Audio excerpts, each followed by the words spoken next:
আরেকবার সালাম দেই, দিল খুলে জবাব দেন। আসসালামু আলাইকুম ওয়া রাহমাতুল্লাহি ওয়া বারাকাতুহু। ইন্নাল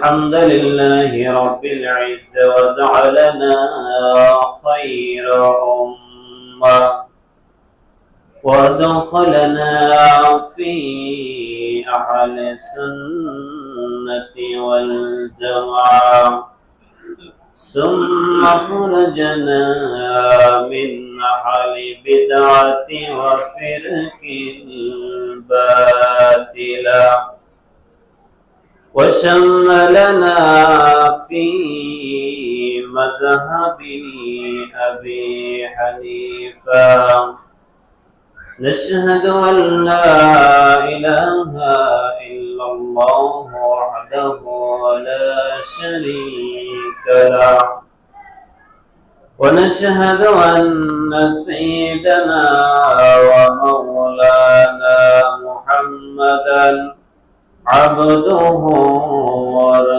ورسوله صلى الله عليه وعلى آله وصحابه وبارك وسلم تسليما كثيرا كثيرا أرسله بالحق بشيرا ونذيرا وداعيا إلى الله بإذنه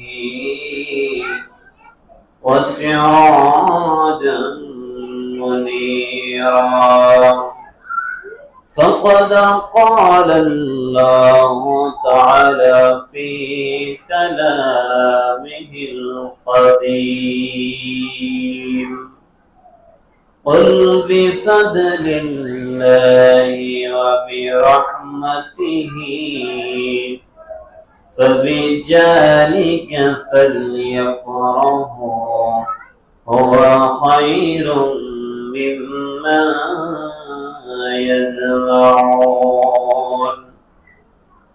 وقال تعالى إن الله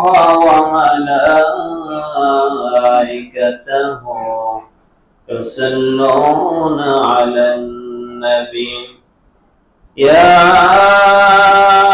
أيها الذين آمنوا صلوا عليه وسلموا تسليما صلى الله على محمد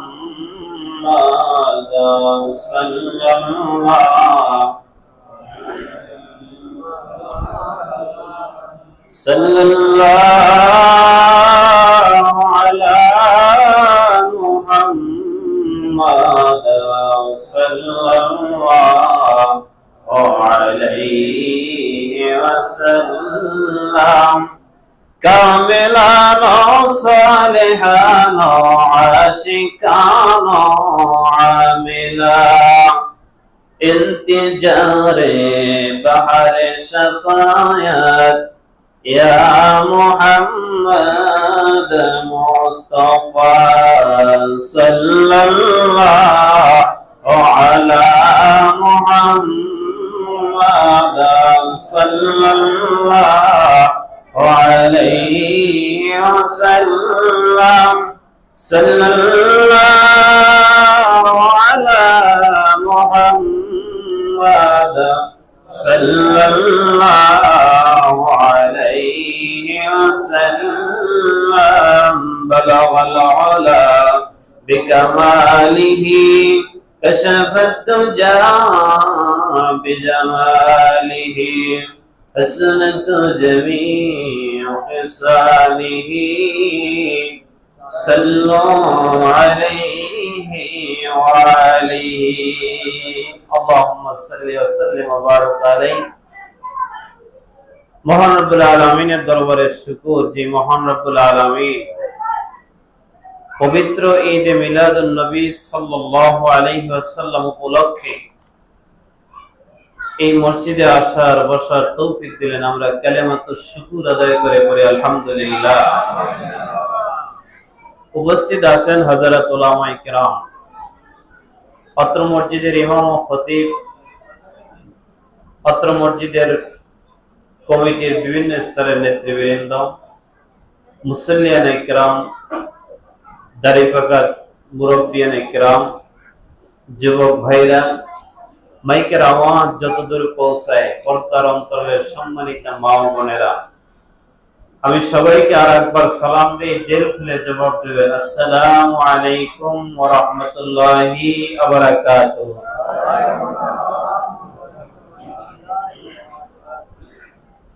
এই মিলাদুন নবীর মাহফিলে আসতে পেরে আপনারা খুশি না বেজার? বেশি না কম? যে যত খুশি হয়েছেন আর একবার পড়ি আলহামদুলিল্লাহ। মিলাদুন নবী জিনিসটা কি? মিলাদ অর্থ জন্ম। মিলাদ অর্থ কি? যারা বলেন মিলাদ অর্থ কি? জন্ম। রাসূল পাক সাল্লাল্লাহু আলাইহি ওয়াসাল্লাম এই রবিউল আউয়াল মাসে দুনিয়ায় শুভ আগমন করেছেন। তার জীবনী আলোচনার মাহফিল, তার জীবনী আলোচনার মাহফিল। পৃথিবীর জমিনে যতগুলো জায়গা আছে, যতগুলো মজলিস আছে, সবচেয়ে প্রিয় মজলিস হচ্ছেন এই মজলিসটা। পড়ুন না সুবহানাল্লাহ। কি আপনাদের বিশ্বাস হয়? যারা বলেন বিশ্বাস হয়। দলিল, আমরা তো সবাই মুসলমান, কি বলেন ঠিক না? আমাদের একখানা আসমানি কিতাব আছে, কিতাবের নাম কি? আল কোরআন, কোরআনুল কারীম। পড়ুন না সুবহানাল্লাহ। যতগুলো কিতাব আল্লাহ পাক রব্বুল আলামিন নাযিল করেছেন, সবচেয়ে সেরা হচ্ছেন আমাদের কোরআন। এই কিতাবের ভিতরে কোনো ভুল নাই। আল্লাহ পাক রব্বুল আলামিন বলেন, জালিকাল কিতাবু লা রাইবা ফি। পড়ুন না সুবহানাল্লাহ। এই কিতাবের ভিতরে, এই কোরআনের ভিতরে 114টি সূরা। কয়টি সূরা? যারা বলেন কয়টি সূরা? একটা সূরা নাই যে সূরার ভিতরে বিশ্ব নবী রাসূল আরবী সাল্লাল্লাহু আলাইহি ওয়াসাল্লামের প্রশংসা করা হয় নাই। পড়ুন না সুবহানাল্লাহ। দলিল, আপনি যদি সূরা ইখলাস পড়েন, এখানে যারা আছেন আপনারা সবাই মনে হয় সূরা ইখলাস পড়েন, কি বলেন ঠিক না? কুল হুয়াল্লাহু আহাদ সবাই পারি না? এটার অর্থ আপনাদের সামনে বলি। কুল, হে নবী আপনি বলে দেন, হে নবী আপনি বলে দেন, আল্লাহু আহাদ, আল্লাহ এক। বলুন না সুবহানাল্লাহ। আল্লাহ যে এক, এটা তো আল্লাহ বলতে পারতেন, হে নবী আমি একজন, আল্লাহু আহাদ। কিন্তু এভাবে বলে না। আল্লাহ বলছে, হে রাসূল আপনার জবান মোবারক থেকে আপনি বলে দেন যে আমি আল্লাহ এক। বলুন না সুবহানাল্লাহ। এখানে নবীকে আল্লাহ স্মরণ করছে কি করে নাই? আপনি কোরআনের ভিতরে 114টা সূরা, সবচেয়ে যেটা ছোট সূরা, একেবারে সবচেয়ে ছোট, এর নিচে আর কোনো ছোট সূরা নাই। এটা হচ্ছে সূরাতুল কাউসার। সূরাতুল কাউসার এর ভিতরে যে আয়াতখানা আল্লাহ বলেছেন, ইন্না আ'তাইনাকাল কাউসার। পড়ুন না সুবহানাল্লাহ। হে রাসূল আমি আপনাকে কাউসার দান করেছি। পড়ুন না সুবহানাল্লাহ। এই সূরার ভিতরে 3টা আয়াত, 3টা আয়াতে আল্লাহ রাসূলের প্রশংসায় ভরা। পড়ুন না সুবহানাল্লাহ। তাহলে আপনি আল্লাহ যে কোরআন নাজিল করেছেন, কোরআনের ভিতরে যতগুলা সূরা নাজিল করেছেন, প্রতিটি সূরার ভিতরে আল্লাহ রাসূলের প্রশংসা, আল্লাহ রাসূলের গুণকীর্তন, আল্লাহ রাসূলের বৈশিষ্ট্য। যে রাসূলকে সৃষ্টি করা না হলে আল্লাহ কিছু সৃষ্টি করতেন না। সেই নবীর উম্মত তো আপনি আমি, কি বলেন ঠিক কিনা? সেই নবীর উম্মত সবাই দাবি করি কিনা? আল্লাহকে অনেকেই মানে, যেমন আবু জাহেল, সেও আল্লাহকে মানত। আবু জাহেল কাকে মানত? এই যে আবু লাহাব, সে আল্লাহকে মানত, কিন্তু সমস্যা এক জায়গায়, সে রাসূলকে মানত না। কাকে মানত না? রাসূলুল্লাহ সাল্লাল্লাহু আলাইহি সাল্লামকে নবী মানতে তার কষ্ট হয়, কিন্তু আল্লাহকে মানতে তার কোনো কষ্ট হয় না।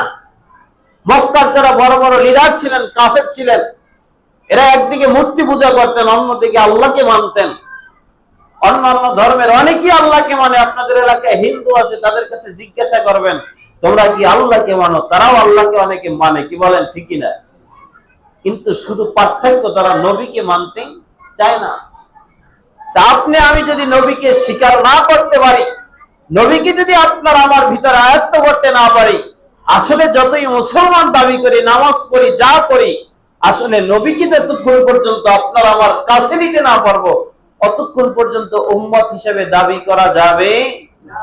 আর যদি নবীর উম্মতই হতে না পারি, তাহলে মুসলমান শুধু নামে মুসলমান, আসলে কোনো কার্যকারী মুসলমান হওয়া যাবে না। তাহলে সেই নবীর উম্মত আমরা। এই নবী কেমন নবী? আপনারা যারা এখানে আছে শিক্ষিত মানুষ আছেন, আপনাদেরকে উদাহরণ দিলে আপনারা বুঝবেন। আচ্ছা, মানুষের জীবনী লেখা হয়, যদি এই কাকার জীবনী লেখা হয়, সর্বপ্রথম লেখা হবে জন্ম তারিখ, তিনি এই দিন জন্মগ্রহণ করছেন, কি বলেন ঠিক না? যদি এই কাকার জীবনী লেখা হয়, বা এখানে যারা আছেন আপনাদের জীবনী যদি লেখা হয়, সর্বপ্রথম লেখা হবে জন্ম তারিখ, যে এই দিন সে জন্মগ্রহণ করেছে। এর আগে আপনি আমি পৃথিবীর যত বড় বড় যত দার্শনিক হোক, কলামিস্ট হোক, কবি হোক, সাহিত্যিক হোক, মুফাসসির হোক, মুহাদ্দিস হোক, যত বড় নামি দামি ব্যক্তি হোক না কেন, রাজনৈতিক ব্যক্তি হোক, কিন্তু জন্মের আগে সে কিছু করতে পারে নাই। কিন্তু আপনাদেরকে শোনাইতে চাই, আপনার আমার নবী যেদিন জন্মগ্রহণ করে নাই, 1 লক্ষ কিংবা 2 লক্ষ 24,000 পয়গম্বর আল্লাহ পাক রব্বুল আলামিন এই পৃথিবীর জমিনে প্রেরণ করেছেন, কি বলেন ঠিক না? এই পয়গম্বরদের ভিতরে সর্বপ্রথম যিনি আসছেন হযরত সাইয়্যিদুনা আদম আলাইহিস সালাতু ওয়াস সালাম। তারপরে সিরিয়ালে যখন 1,24,000 শেষ সিরিয়াল, তখন তো আপনার আমার নবী আসছেন, কি বলেন ঠিক না? 1,24,000 ধরেন, প্রথম জন আছেন আদম আলাইহিস সালাম, সেজন্য আপনার আমার নবী, এর মাঝখানে তো বাকি লক্ষ লক্ষ নবী গেছেন, কি বলেন ঠিক না? যখন আদম আলাইহিস সালাম, আল্লাহ পাক রব্বুল আলামিন বললেন, আদম আনতা ওয়া জাওজুকাল জান্নাহ, তুমি এবং তোমার স্ত্রী জান্নাতে বসবাস করো, লা তাকরাবা হাযিহিস শাজারা, বলুন সুবহানাল্লাহ। পার্থক্য হলো, নিষেধ হলো, এই গাছটার কাছে যাইবা না, তোমরা যেমন ইচ্ছা তেমন থাকো, বলুন না সুবহানাল্লাহ। আদম আলাইহিস সালাম, এই ঘটনা অনেকে আপনারা জানেন, এই জন্য ঘটনা বলবো না। আদম আলাইহিস সালাম ফলটা খেয়ে ফেলেছিলেন, কি বলেন ঠিক না? আল্লাহ তাকে দুনিয়ায় পাঠিয়ে দিলেন। দুনিয়ায় পাঠানোর পরে 360 বছর কান্নাকাটি করার পরে আসমানের দিকে তাকিয়ে বলে, মালিক, যখন ছিলাম জান্নাতে চৌকাঠে লেখা দেখলাম মাকতুবান লা ইলাহা ইল্লাল্লাহ মুহাম্মাদুর রাসূলুল্লাহ। একদিকে আপনার নাম, আর একদিকে অন্য একটা নাম। নিশ্চয়ই যে নামটা আপনার পাশে আছে, এই নামটা আপনার কোন প্রিয় ব্যক্তি অথবা আপনার বন্ধুর নাম হবে।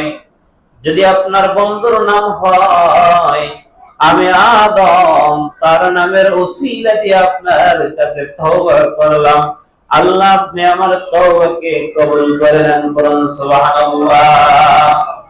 আদম আলাইহিস সালামের তওবা আল্লাহ কবুল করে নিয়েছিলেন, বলুন না সুবহানাল্লাহ। তখন কি আপনার আমার নবী জন্মগ্রহণ করেছেন?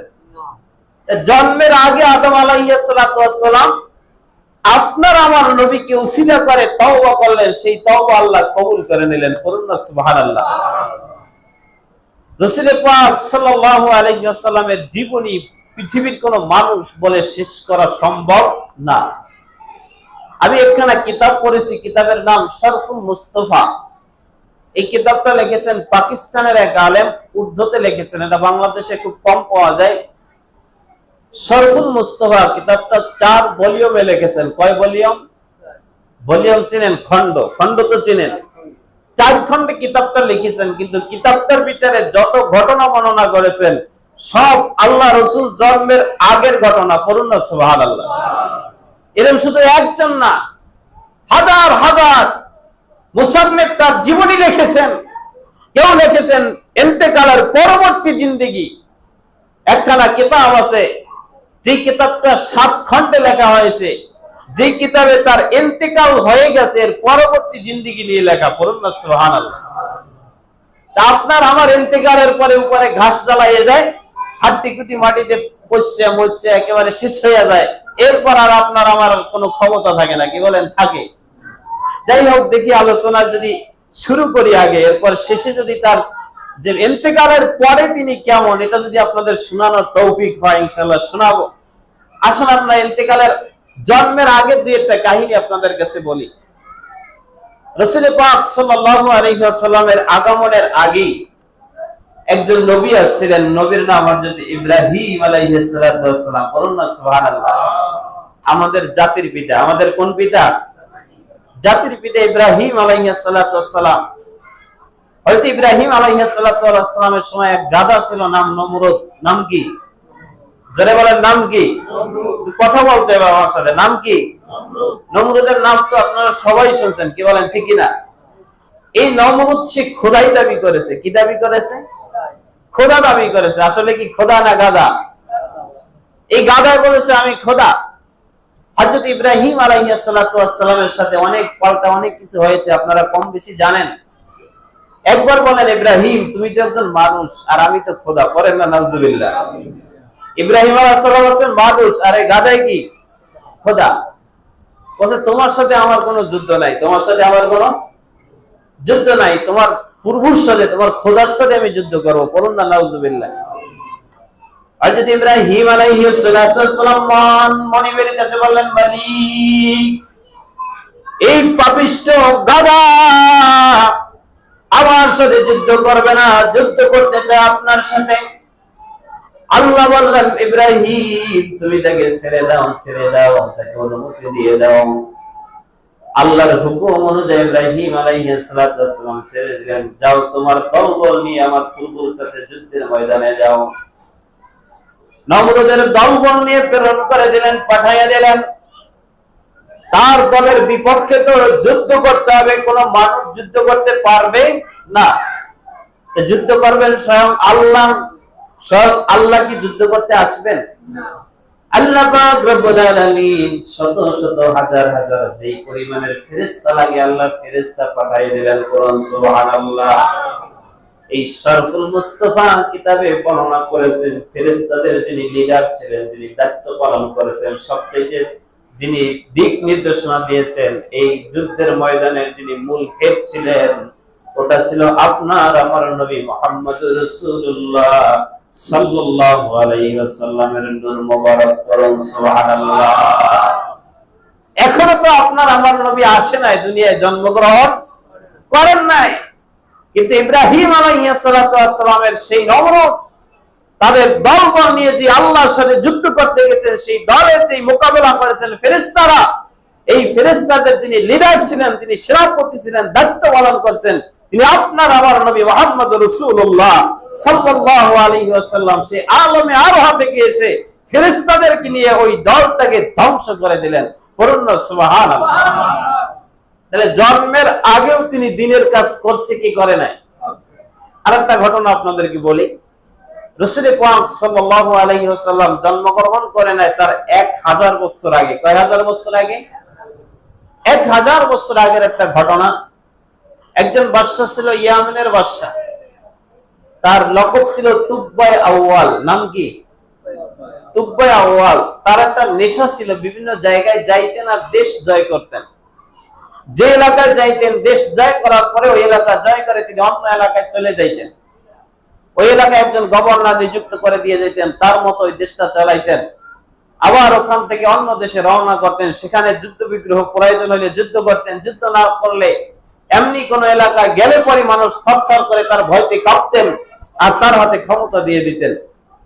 এই তুব্বাই আউয়াল ইয়েমেনের বাদশা, তিনি যুদ্ধ করতে করতে চলে আসলেন মক্কাতুল মুকাররমায়। বলুন না সুবহানাল্লাহ।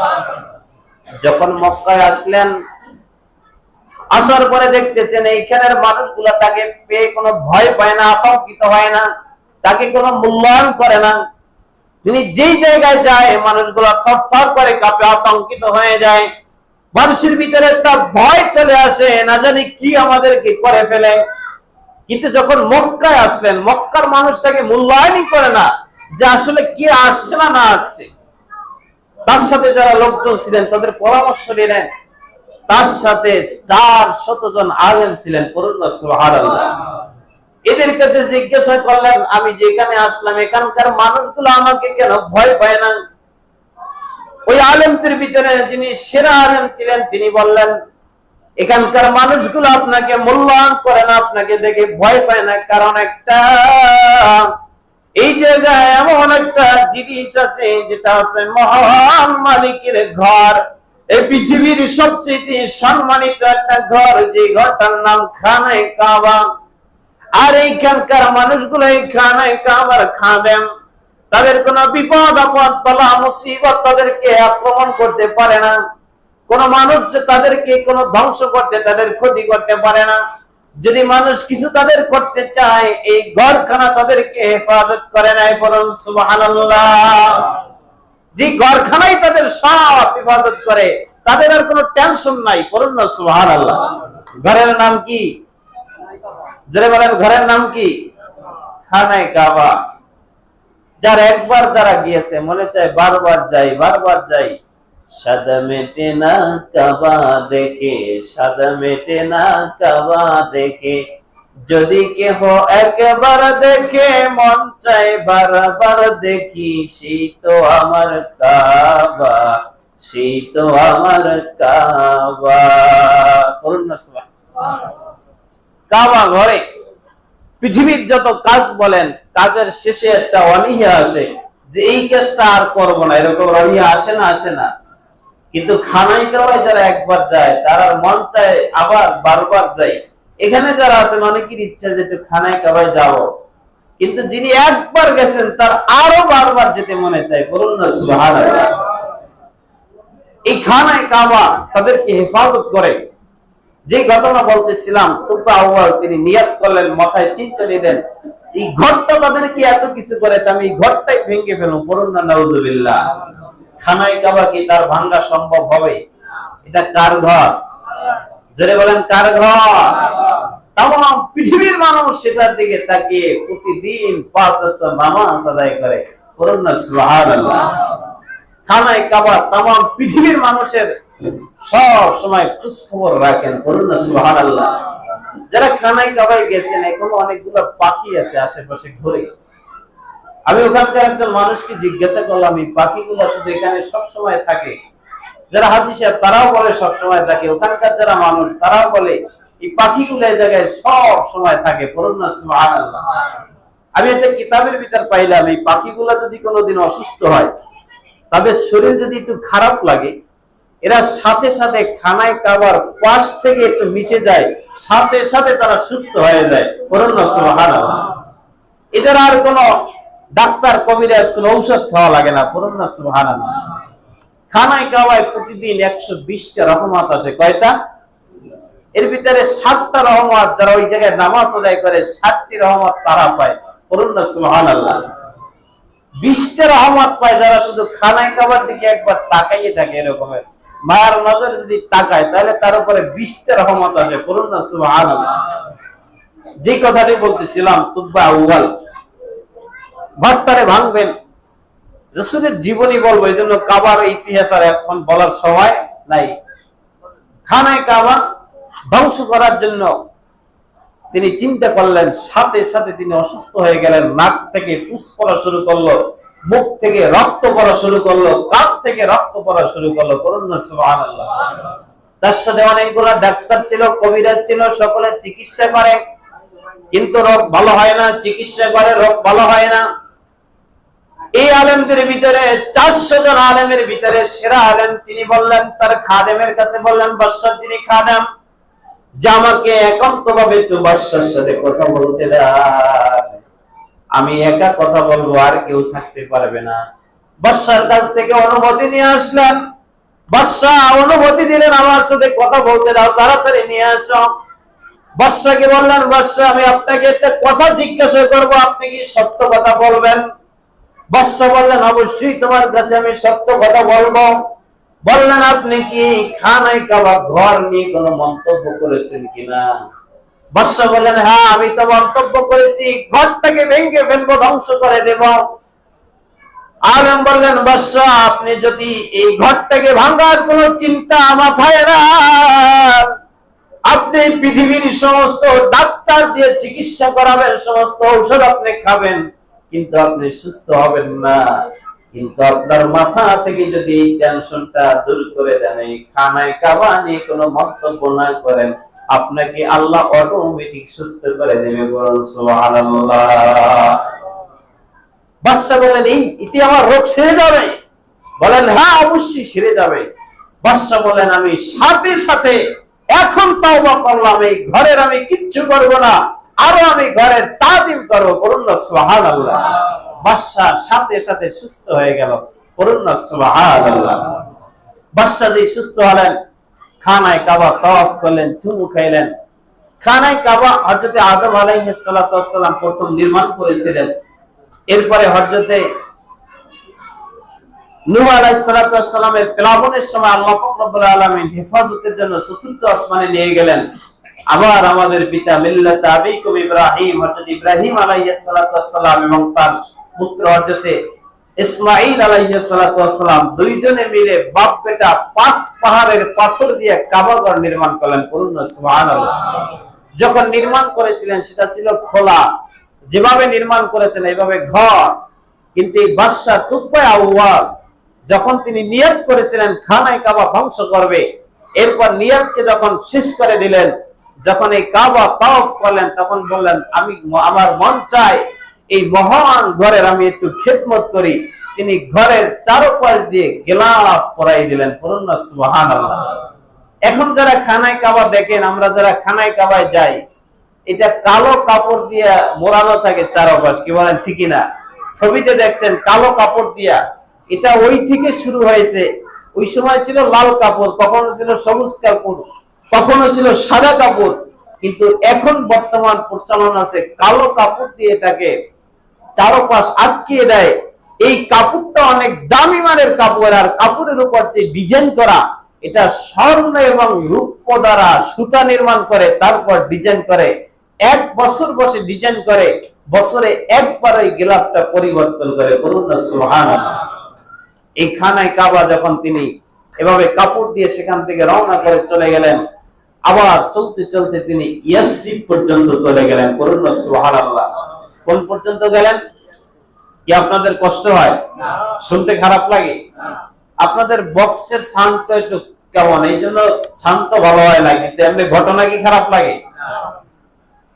হযরতে নবী মুহাম্মদ রাসূলুল্লাহ সাল্লাল্লাহু আলাইহি ওয়াসাল্লাম যে সময় মদিনায় যায় নাই, এর আগে ওই জায়গার নাম ছিল ইয়াসরিব। নাম কি ছিল?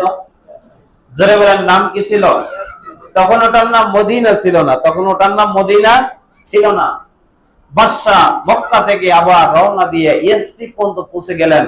সেখানে তাবু গাড়লেন, রেস্ট নেবেন, এখানে একটু বিশ্রাম নেবেন। রাত্র হয়েছে, রাত্র যাপন করবেন। সকালবেলা সেখান থেকে আবার তিনি অন্য দেশে রওনা করবেন। তার সাথে যে 400 জন আলেম ছিলেন, তারা সকালবেলা বললেন, বাদশা তোমরা সকলে প্রস্তুতি হও, রেডি হও, আমরা এখান থেকে এখন অন্য এলাকায় চলে যাব। 400 জন আলেম সকলে বললেন যে আমরা এই জায়গা থেকে যাব না। বলুন না সুবহানাল্লাহ। বাদশা আশ্চর্য হয়ে গেলেন, তোমরা কেন যাবে না? বসেন এই জায়গাটায় যে আজকে রাতে আমরা বিশ্রাম নিলাম, ঘুমাইলাম, শরীরটা এত শীতল লেগেছে, এত ভালো লেগেছে, মনটা এত ফ্রি লেগেছে। আমাদের জন্ম থেকে আজ পর্যন্ত যত ভালো বিছানায় ঘুমাই, যত ভালো ঘরে থাকি না কেন, আজকের দিনের মতো, আজকের এই রাতের মতো এত শান্তি আমরা আর কোনোদিন পাই নাই। বলুন না সুবহানাল্লাহ। বলেন কেন? কারণটা কি? আমিও তো পেয়েছি, আসলে ঘটনা কি? বললেন এখানে আখির জামানার নবী, নবী মুহাম্মদ রাসূলুল্লাহ সাল্লাল্লাহু আলাইহি ওয়াসাল্লাম তিনি মক্কায় জন্মগ্রহণ করবেন। যেই ঘরখানা আপনি এইমাত্র তওয়াফ করে আসলেন, গিলাফ পরাইয়া আসলেন, ওই ঘরের কাছেই তিনি জন্মগ্রহণ করবেন। ওখানকার মানুষগুলা তাকে আবার তাড়াইয়ে দেবেন, তিনি মদিনায় আসবেন, এখানেই তার বাড়ি হবে, এখানে তার রওজা হবে, এখানে তিনি ঘুমিয়ে থাকবেন কিয়ামত পর্যন্ত। বলুন না সুবহানাল্লাহ। বলছেন এই জন্য এই জায়গাটা আমাদের ভালো লাগে, এই জায়গা থেকে আমরা কোথাও যাব না। বলুন না সুবহানাল্লাহ। বাদশা বলেন তাহলে আমিও থাকবো। বাদশা সেখানে অনেকদিন ছিলেন, থাকার পরে বলতেছেন কবে আসবে? বলে কবে আসবে এটা আমাদের জানা নাই, কিন্তু আসবেন তিনি, কবে আসবেন সেটা জানি না। বললেন তাহলে তোমরা এখানে থাকো। এই 400 জন আলেমকে 400টি ঘর নির্মাণ করে দিলেন। আর এই বাদশার সাথে যে সুন্দরী দাসী ছিলেন এদেরকে 400 জন বিবাহ করাইয়া দিলেন, আর একটা ঘর নির্মাণ করলেন, স্পেশাল ঘর। বলুন না সুবহানাল্লাহ। এই ঘরটা বললেন যে 400 জন আলেমের ভিতরে যিনি সেরা আলেম ছিলেন তাকে বললেন, তোমার কাছে একখানা চিঠি লিখে যাই, চিঠি লিখে যাই, চিঠিটা তুমি সংরক্ষণ করে রাখবা। যদি তোমার হীন হায়াতে জীবন দশা আমার নবী মুহাম্মদ রাসূলুল্লাহ আসে, এই চিঠিখানা তার কাছে দিবা, আর এই ঘরটা তার। যদি তুমি জীবিত না থাকো তোমার সন্তানের কাছে দিয়া যাবা। যদি সেও জীবিত না থাকে এভাবে পর্যায়ক্রমে দিতেই থাকবা। যখন আমার নবী আসবেন তার কাছে চিঠিটা দিবা, আর এই ঘরখানা তাকে বুঝাইয়া দিবা যে তুব্বাই আউয়াল আপনার জন্য এই ঘরখানা নির্মাণ করে গেলেন। পড়ুন সুবহানাল্লাহ। আর এই চিঠিখানার ভিতরে লিখছেন ইন্নী আমানতু বিকা ইয়া রাসূলুল্লাহ। শেষ পর্যায়ে লিখলেন, হে রাসূল, আমি আপনার উপর ঈমান আনলাম। আপনি যদি আমার হায়াতে আসেন সর্বপ্রথম মুসলমান হব আমি, কিন্তু এখন পর্যন্ত আপনি আসেন নাই, আমি অগ্রিম আপনার উপর ঈমান আনলাম, মুসলমান হলাম। বলুন না সুবহানাল্লাহ। আমি আপনার প্রথম উম্মত। আর কাল কিয়ামতের ময়দানে আপনি যেদিন জান্নাতে যাবেন আমাকে না নিয়ে আপনি জান্নাতে যাবেন না। বলুন না সুবহানাল্লাহ। তাহলে আল্লাহ রাসূল কি এখন পর্যন্ত জন্মগ্রহণ করছেন? কিতাবের ভিতরে লিখেছেন যেই দিন তুব্বা আউয়াল ইন্তেকাল করেছেন তার 1000 বছর যেদিন শেষ হলো ওই দিন আল্লাহ রাসূল জন্মগ্রহণ করেছেন। এরপরে আল্লাহ রাসূল জন্মের 40 বছর পরে নবুয়তি পাইলেন। এরপর না তিনি দ্বীনের দাওয়াত দিলেন। কি বলেন, ঠিক না? এই যে আবু বকর, ওসমান রাদিয়াল্লাহু তাআলা আনহু, আলী রাদিয়াল্লাহু তাআলা আনহু, এরা তো 40 বছর বয়সের পরে যখন ইসলামের দাওয়াত দিলেন তখন না তারা মুসলমান হয়েছেন, এর আগে তো তারা মুসলমান হয় নাই। কি বলেন, ঠিক না? কিন্তু আল্লাহ রাসূল জন্মগ্রহণও করে নাই, নবুয়তিও পায় নাই, এর আগে তিনি মুসলমান হয়েছেন। বলছে ইন্নী আমানতু বিকা, হে রাসূল, আমি আপনার উপর ঈমান আনলাম, কিন্তু শর্ত একটা, আমি যদি জীবিত থাকি এই অবস্থায় আপনি আসেন প্রথম মুসলমান আমি হব। করুন না সুবহানাল্লাহ। তাহলে এখনো তিনি জন্মগ্রহণ করে নাই, নবুয়তি পায় নাই। তার 1000 বছর আগে তার হাতে ইসলাম গ্রহণ করে মুসলমান হয়। তাহলে আপনার আমার নবী কি আপনার আমার মতো সাধারণ মানুষ? বলেন। তাহলে রাসূলের জীবনী কেমন মহান চিন্তা করেন, যে জন্মের আগের এত ঘটনা আপনাদেরকে কয়েকটা শুনাইলাম। তো মহব্বতে দরুদ শরীফ পড়ুন। আল্লাহুম্মা সাল্লি আলা সাইয়্যিদিনা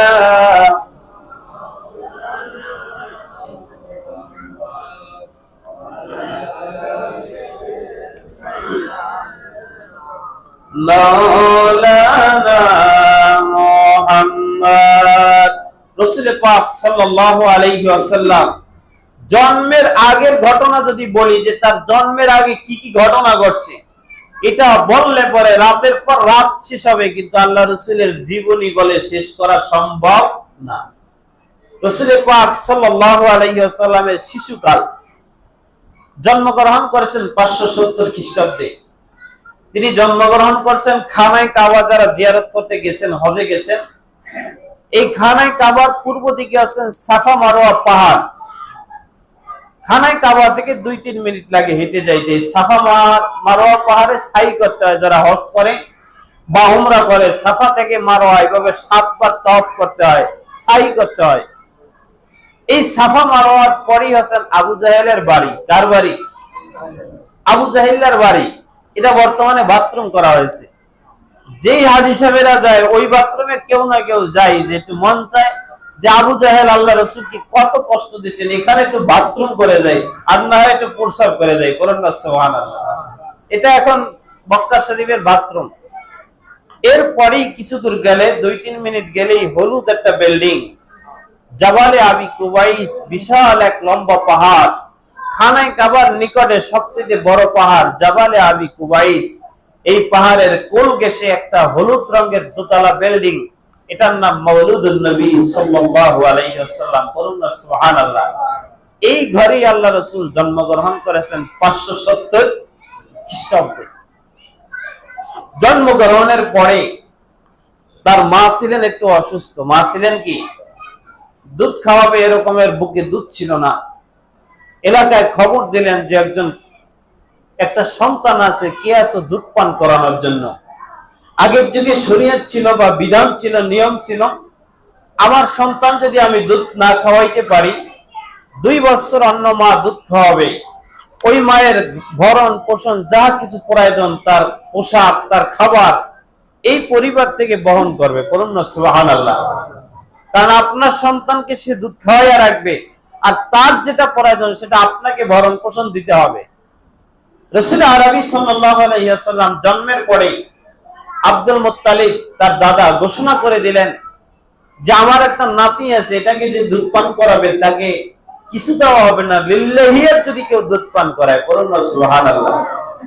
মক্কার অনেক দুধ মা যারা সন্তান দুধ পান করায়, এমন অনেক মা চলে আসলেন। আসার পরে সন্তানটা দেখে মন চায় সন্তানটা আমি নিয়ে যাই, সন্তানটা আমি নিয়ে দুধ পান করাই। যিনি এই শিশু সন্তান দেখে একবার শিশু সন্তানের দিকে তাকায়, আর একবার আসমানের চাঁদের দিকে তাকায়, একবার রাসূলুল্লাহ সাল্লাল্লাহু আলাইহি ওয়াসাল্লামের চেহারার দিকে তাকায়, আর একবার সূর্যের দিকে তাকায়। সূর্যের দিকে তাকালে পরে উজ্জ্বল দেখা যায় না, কালো কালো দেখা যায়। চাঁদের দিকে তাকাইলে পরে কালো দেখা যায়। কিন্তু চাঁদকে যত ভালোবাসি, সূর্যকে যত ভালোবাসি, যত সুন্দর দেখায়। ওই মা দেখতেছে এই শিশুটার দিকে তাকাইলে তার চাইতেও বেশি উজ্জ্বল দেখায়। বলুন সুবহানাল্লাহ। সকল মা দেখে আশ্চর্য হয়ে গেলেন যে এমন কোন শিশু সন্তান এমন হয়েছে হাত থেকে বানাইছে। বলুন না সুবহানাল্লাহ। কোন মা এত সুন্দর সন্তান জন্ম দেয়? রাসূল আরবি সাল্লাল্লাহু আলাইহি ওয়াসাল্লামকে দেখে সকলে নিতে চায়, কিন্তু শর্ত যখন দেয় যে কিছু পাবেন না, তখন আর কেউ নেয় না। অর্থাৎ তাদের নসিবে নাই, তাদের নসিবে নাই। শেষ পর্যায়ে আসলেন হালিমাতুস সাদিয়া রাদিয়াল্লাহু তাআলা আনহা। এই হালিমাতুস সাদিয়া রাদিয়াল্লাহু তাআলা আনহা যখন আসলেন, তার স্বামীও আসলেন। তাদের পরিবারে ছিল খুব অভাব। তারা ছিল তায়েফ। তায়েফ নগরী হলো মক্কা থেকে 90 কিলোমিটার দূর। তায়েফ অনেক উঁচু জায়গা। যখন তায়েফে গাড়িতে উঠে, তখন যখন গাড়িটা বিভিন্ন মোড় থেকে এরকমের মোড় ঘুরে, তখন মনে হয় যেন এখন পড়ে যাবে, ভয় লাগে। নতুন যারা উঠে, আমি যখন প্রথম তায়েফে গেছি তখন আমার অত্যন্ত ভয় লাগছে যে গাড়ি চালানো দেখে। এই অত্যন্ত উঁচু জায়গায় সেই তায়েফ নগরী, সেখান থেকে 90 কিলোমিটার। এখন তো গাড়িতে যায় অল্প সময় লাগে, তখন তো আর এরকম রোড ছিল না। অনেক পাহাড়ের ঢাল বেয়ে বেয়ে কষ্ট করে করে আসলেন। সন্তানটাকে দেখে মন চাই যেন নিয়ে যাই। করুন না সুবহানাল্লাহ। তার স্বামী আসলেন, শর্ত হলো কিছু দেওয়া হবে না। স্বামী বললেন তাহলে এই শিশু নিয়ে আমরা কি করব? হালিমাতুস সাদিয়া রাদিয়াল্লাহু তাআলা আনহা বলেন, স্বামী গো, জীবনে তো কোনো আবদার করি নাই, আপনি যা বলছেন আমি তাই শুনেছি। আপনার কথা আর অবাধ্য তো আমি কোনোদিন হই না। আজকে আপনার কাছে আমার একটা দাবি, এই সন্তানটাকে আমি নিব, সন্তানটাকে আমি দুধ পান করাবো। সন্তানটা না নিয়ে আমি যাব না। যদি তারা কিছু নাও দেয় তারপরও নেব। যদি তারা শর্ত দেয় শিশু নিবা, দুধ পান করাবা, আরো কিছু দিতে হবে, আরো কিছু দেব, তারপরও আমি সন্তানটা নিব। বলুন সুবহানাল্লাহ। শর্তটা কেমন? যে যদি কিছু নাও দেয় তারপরও নেব। যদি তারা বলে যে শিশু নিতে হবে, আরো কিছু দিতে হবে, এমনটাও যদি তাদের শর্ত থাকতে, তারপরেও আমি নিব, কিন্তু শিশুটা আমাকে দেন একটু নিয়ে। করুন না সুবহানাল্লাহ। আল্লাহ রাসূলকে মন চায় কোলে উঠাবে, কোলে উঠাবে, কোলে তুলবে। অত্যন্ত বেকুল হয়ে গেছে, দিদায় মন চায় কোলে তুলবেন, কিন্তু কথাটা শেষ না করে তো কোলে উঠাইতে পারে না। এই জন্য তিনি কোলে উঠাইতেছে না, কিন্তু মন চায় বারবার কোলে তুলে নেই। কথা কার্য শেষ, এখন কোলে উঠাইলেন। যখন পিঠে উঠাইলেন, তার স্বামী বসলেন সামনে, আল্লাহ রাসূলকে পিছনে নিয়ে বসলেন। এই উট আর দাঁড়ায় না। পড়ুন না সুবহানাল্লাহ। উটের জবান খুলে যায়, আমার পিঠে যাকে উঠাইছো তিনি তো সাধারণ মানুষ না, তিনি তো এক অসাধারণ মানুষ, আখিরি জামানার নবী মুহাম্মদ রাসূলুল্লাহ। তাকে পিছনে রেখে যতবার আমাকে দাওয়া করো পিটাও না কেন, আমি উঠ দাঁড়ানোর কোনো ক্ষমতা নাই, এক পা সামনে চলার মতো কোনো ক্ষমতা নাই। বলুন না সুবহানাল্লাহ।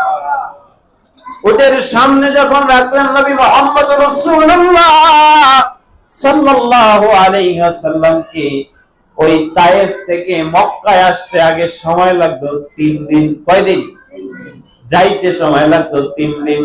অনেক মানুষ সেই তায়েফ থেকে আসছিলেন, তারা তেজিস্য মোটা তাজা উট নিয়ে এসেছিলেন, তারাও যায়, কিন্তু জীর্ণ শীর্ণ শুকনো একটা উট নিয়ে হালিমাতুস সাদিয়া রাদিয়াল্লাহু তাআলা এসেছিলেন। আল্লাহ রাসূলকে যখন উঠাইয়া নিলেন, সমস্ত লোকের সামনে গিয়ে তিনি সওয়াল করা শুরু করলেন। বলুন সুবহানাল্লাহ। আল্লাহ রাসূল কেমন বরকতময়, একটা উটের পিঠে উঠলেন, জীর্ণ শীর্ণ শুকনো, কিন্তু সেই উটটা পিছনে থাকে নাই, সেই উটটা সকলের সামনে চলে গেলেন। বলুন না সুবহানাল্লাহ। লম্বা ইতিহাস, কম বেশি তো আপনারা জানেন। রাসূল পাক সাল্লাল্লাহু আলাইহি সাল্লাম হালিমাতুস সাদিয়ার বাড়িতে 2 বছর ছিলেন। এই 2 বছরের ভিতরে তার যে পশু যা কিছু ছিল, উট বলেন, দুম্ব বলেন, ভেড়া বলেন, ছাগল বলেন, সবগুলো এত মোটা তাজা হয়ে গেল, তারা এত পরিমাণ দুধ দিল, এই তার পরিবারে যত অভাব ছিল সব শেষ হয়ে গেছে। বলুন না সুবহানাল্লাহ। এই মুহাম্মদ রাসূলুল্লাহ সাল্লাল্লাহু আলাইহি ওয়াসাল্লাম 2 বছর যাবত তার বাসায় ছিলেন। এই 2 বছরের ভিতরে তাদের কোনো অভাবের মুখ ছিল না, আরো যত ঋণ ছিল সব আল্লাহ পরিশোধ করে দিলেন। বলুন না সুবহানাল্লাহ। হালিমাতুস সাদিয়ার একজন ফুফু, হালিমাতুস সাদিয়া এর একজন ফুফু, তিনিও আসছিলেন আল্লাহ রাসূলকে নিতে, কিন্তু তিনি এই শর্ত দেখে আর নেয় নাই। কিন্তু যখন শিশুটাকে দেখলেন, হালিমাতুস সাদিয়ার বাসায় আসলেন, বলেন এই শিশুটা নেওয়ার জন্য তো আমিও গিয়েছিলাম, কিন্তু আমি তো আনতে পারি নাই।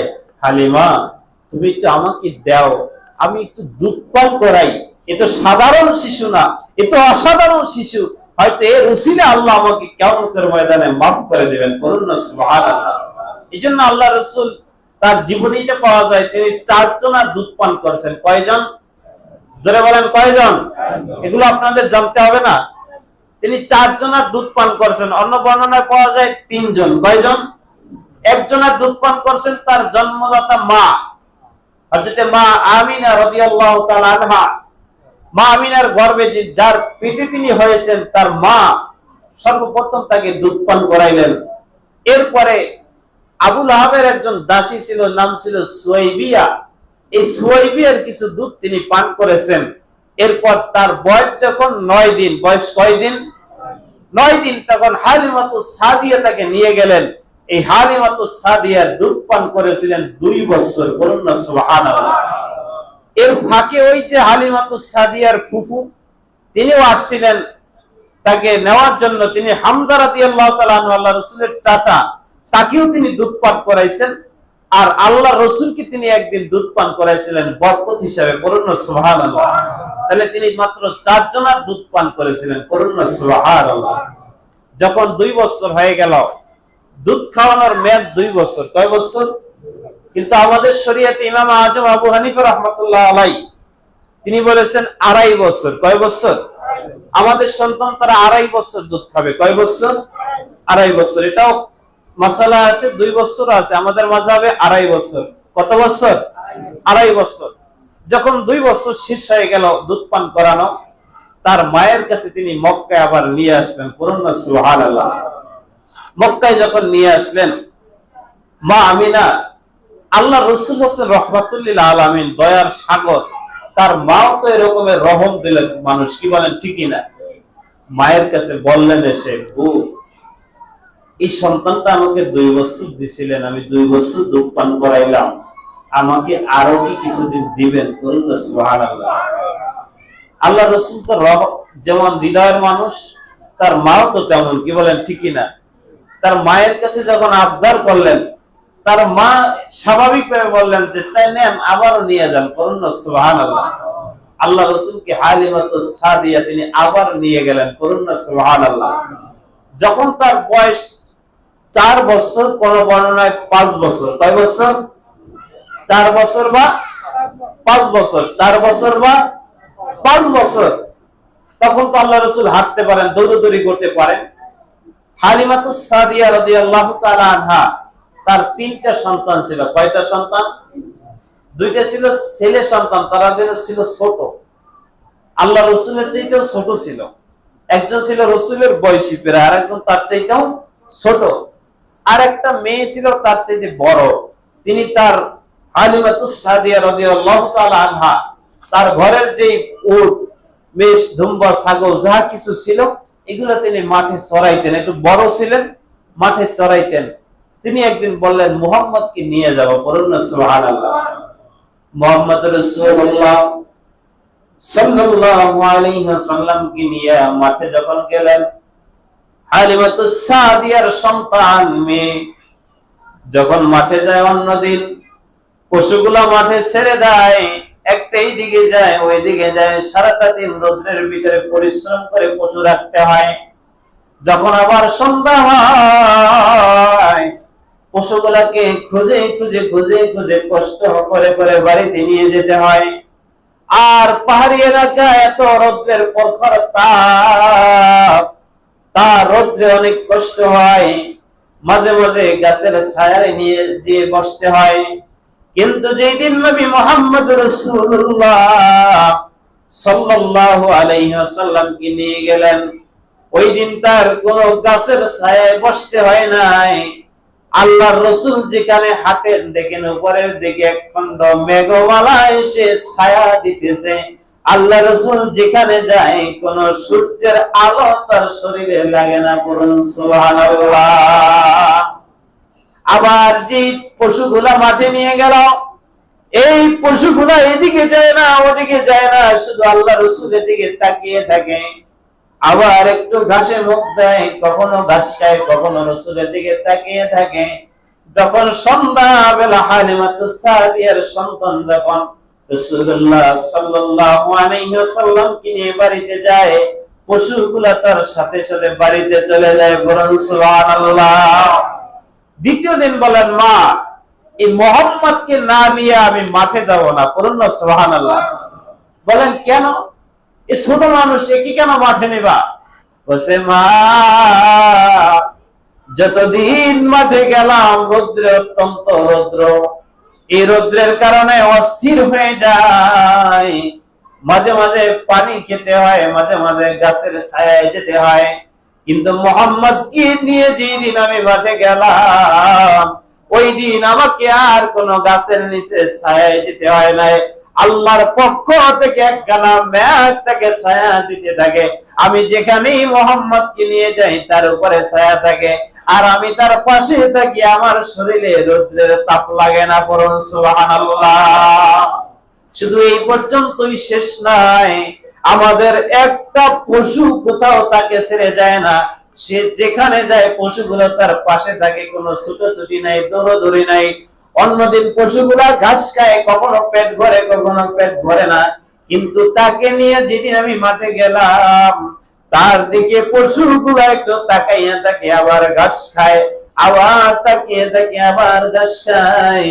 কিন্তু একটা পশু নাই দেখো পেট খালি রেখে বাসায় এসেছে, বলুন সুবহানাল্লাহ। আল্লাহ রাসূল যখন জন্মগ্রহণ করেছেন 4 বছর 5 বছর বয়স, এই সময় আল্লাহ তাকে মেঘমালা দিয়া, তিনি মাঠে গেলে তাকে মাঠে মেঘমালায় ছায়া দেয়, বলুন না সুবহানাল্লাহ। তিনি কেমন রাহমাতুল লিল আলামিন, তার বর্ণনা বলে শেষ করা সম্ভব না। তিনি কেমন রাহমাতুল লিল আলামিন। আল্লাহ পাক রব্বুল আলামিন পবিত্র কালামুল্লাহ শরীফে বলেছেন, ওয়া মা আরসালনাকা ইল্লা রাহমাতাল লিল আলামিন, বলুন না সুবহানাল্লাহ। আমরা যখন নামাজে দাঁড়াই পড়ি আল্লাহু আকবার, এরপরে সূরা পড়ি আলহামদুলিল্লাহি রাব্বিল আলামিন। আল্লাহ হোসেন গোটা জগৎ সমূহের রব্বুল আলামিন, আর আপনার আমার নবী আছেন সকল জগৎ সমূহের রহমাতুল লিল আলামিন। বলুন সুবহানাল্লাহ। এক একজন নবী ছিলেন এলাকার নবী, মানুষের নবী। শুধু সুলাইমান আলাইহিস সালাম ছিল, তিনি পশু পাখিরও নবী ছিলেন, পশু পাখির কথাও তিনি বুঝতেন। বলুন না সুবহানাল্লাহ। আর আপনার আমার নবী শুধু আপনার আমার না, ওমা আরসালনাকা ইল্লা রাহমাতাল লিল আলামিন। আল্লাহ যতগুলো আলম সৃষ্টি করেছেন, জগৎ সৃষ্টি করেছেন, সমস্ত জগতে তিনি নবী। বলুন না সুবহানাল্লাহ। একটা ঘটনা বলি আপনাদেরকে। রাসূল আরবি সাল্লাল্লাহু আলাইহি ওয়াসাল্লাম যখন মেরাজে গিয়েছিলেন, মেরাজ হয়েছে আপনারা তো জানেন, জানেন না? রাসূল আরবি সাল্লাল্লাহু আলাইহি ওয়াসাল্লামের মেরাজ হওয়ার অনেকগুলা কারণ আছে, তার ভিতরে একটা কারণ জমিনে আল্লাহ রাসূল আসছেন। বলুন না সুবহানাল্লাহ। আল্লাহ রাসূল আসছে কোন জায়গায়? জমিনে। আসমান এবং জমিনের মাঝে ঝগড়া লেগে যায়। আসমান বলে জমিন, আমার বুকে চাঁদ আছে, সূর্য আছে, তারকা আছে, আমি না জানি কত সুন্দর। তোর বুকে চাঁদ নাই, তোর ভিতরে সূর্য নাই, তোর ভিতরে তারকা নাই। জমিন বলতেছে আমার ভিতরে আশরাফুল মাখলুকাত মানুষ আছে, আমার বুকে নদী আছে, আমার বুকে সাগর আছে, মহাসাগর আছে, আমার ভিতরে গাছপালা আছে, সবুজ শ্যামল তরুলতা, অনেক কিছু আছে, ফলমূল আছে। এভাবে করে এক একটা করে তুলনা দেয়। জমিন বলে আমার ভিতরে এইটা আছে, আসমান বলে আমার ভিতরে এইটা আছে, জমিন বলে এইটা আছে। এক পর্যায়ে দুইজন সমান হয়ে গেল। বলুন না সুবহানাল্লাহ।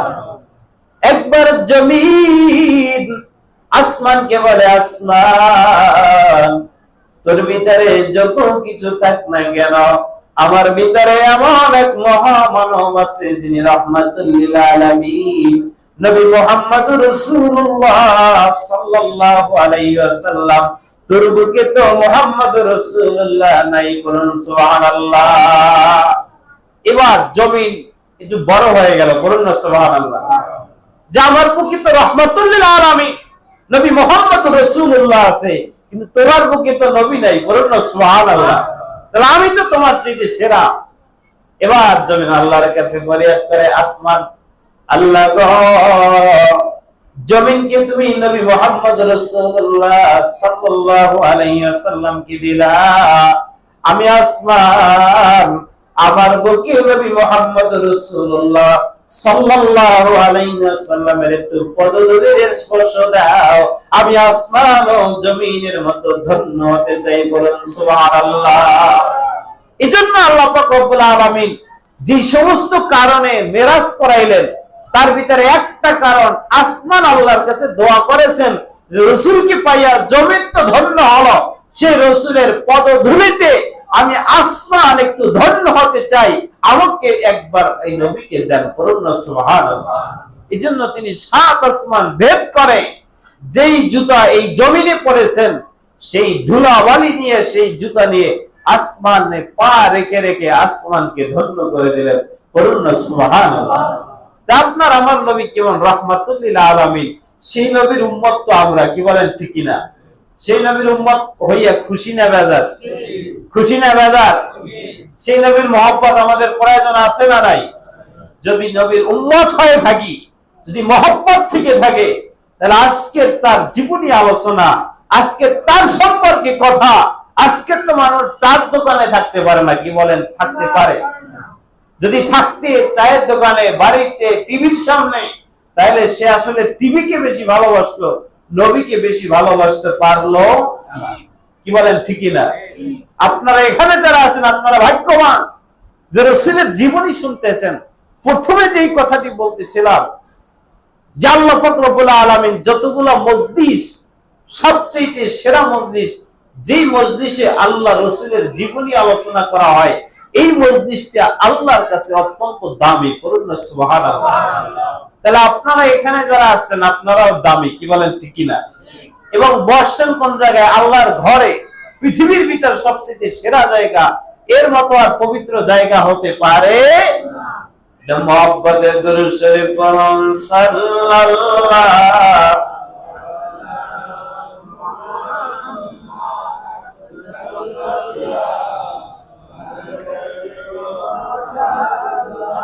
सल्लल्लाहु अला मुहम्मद सल्लल्लाहु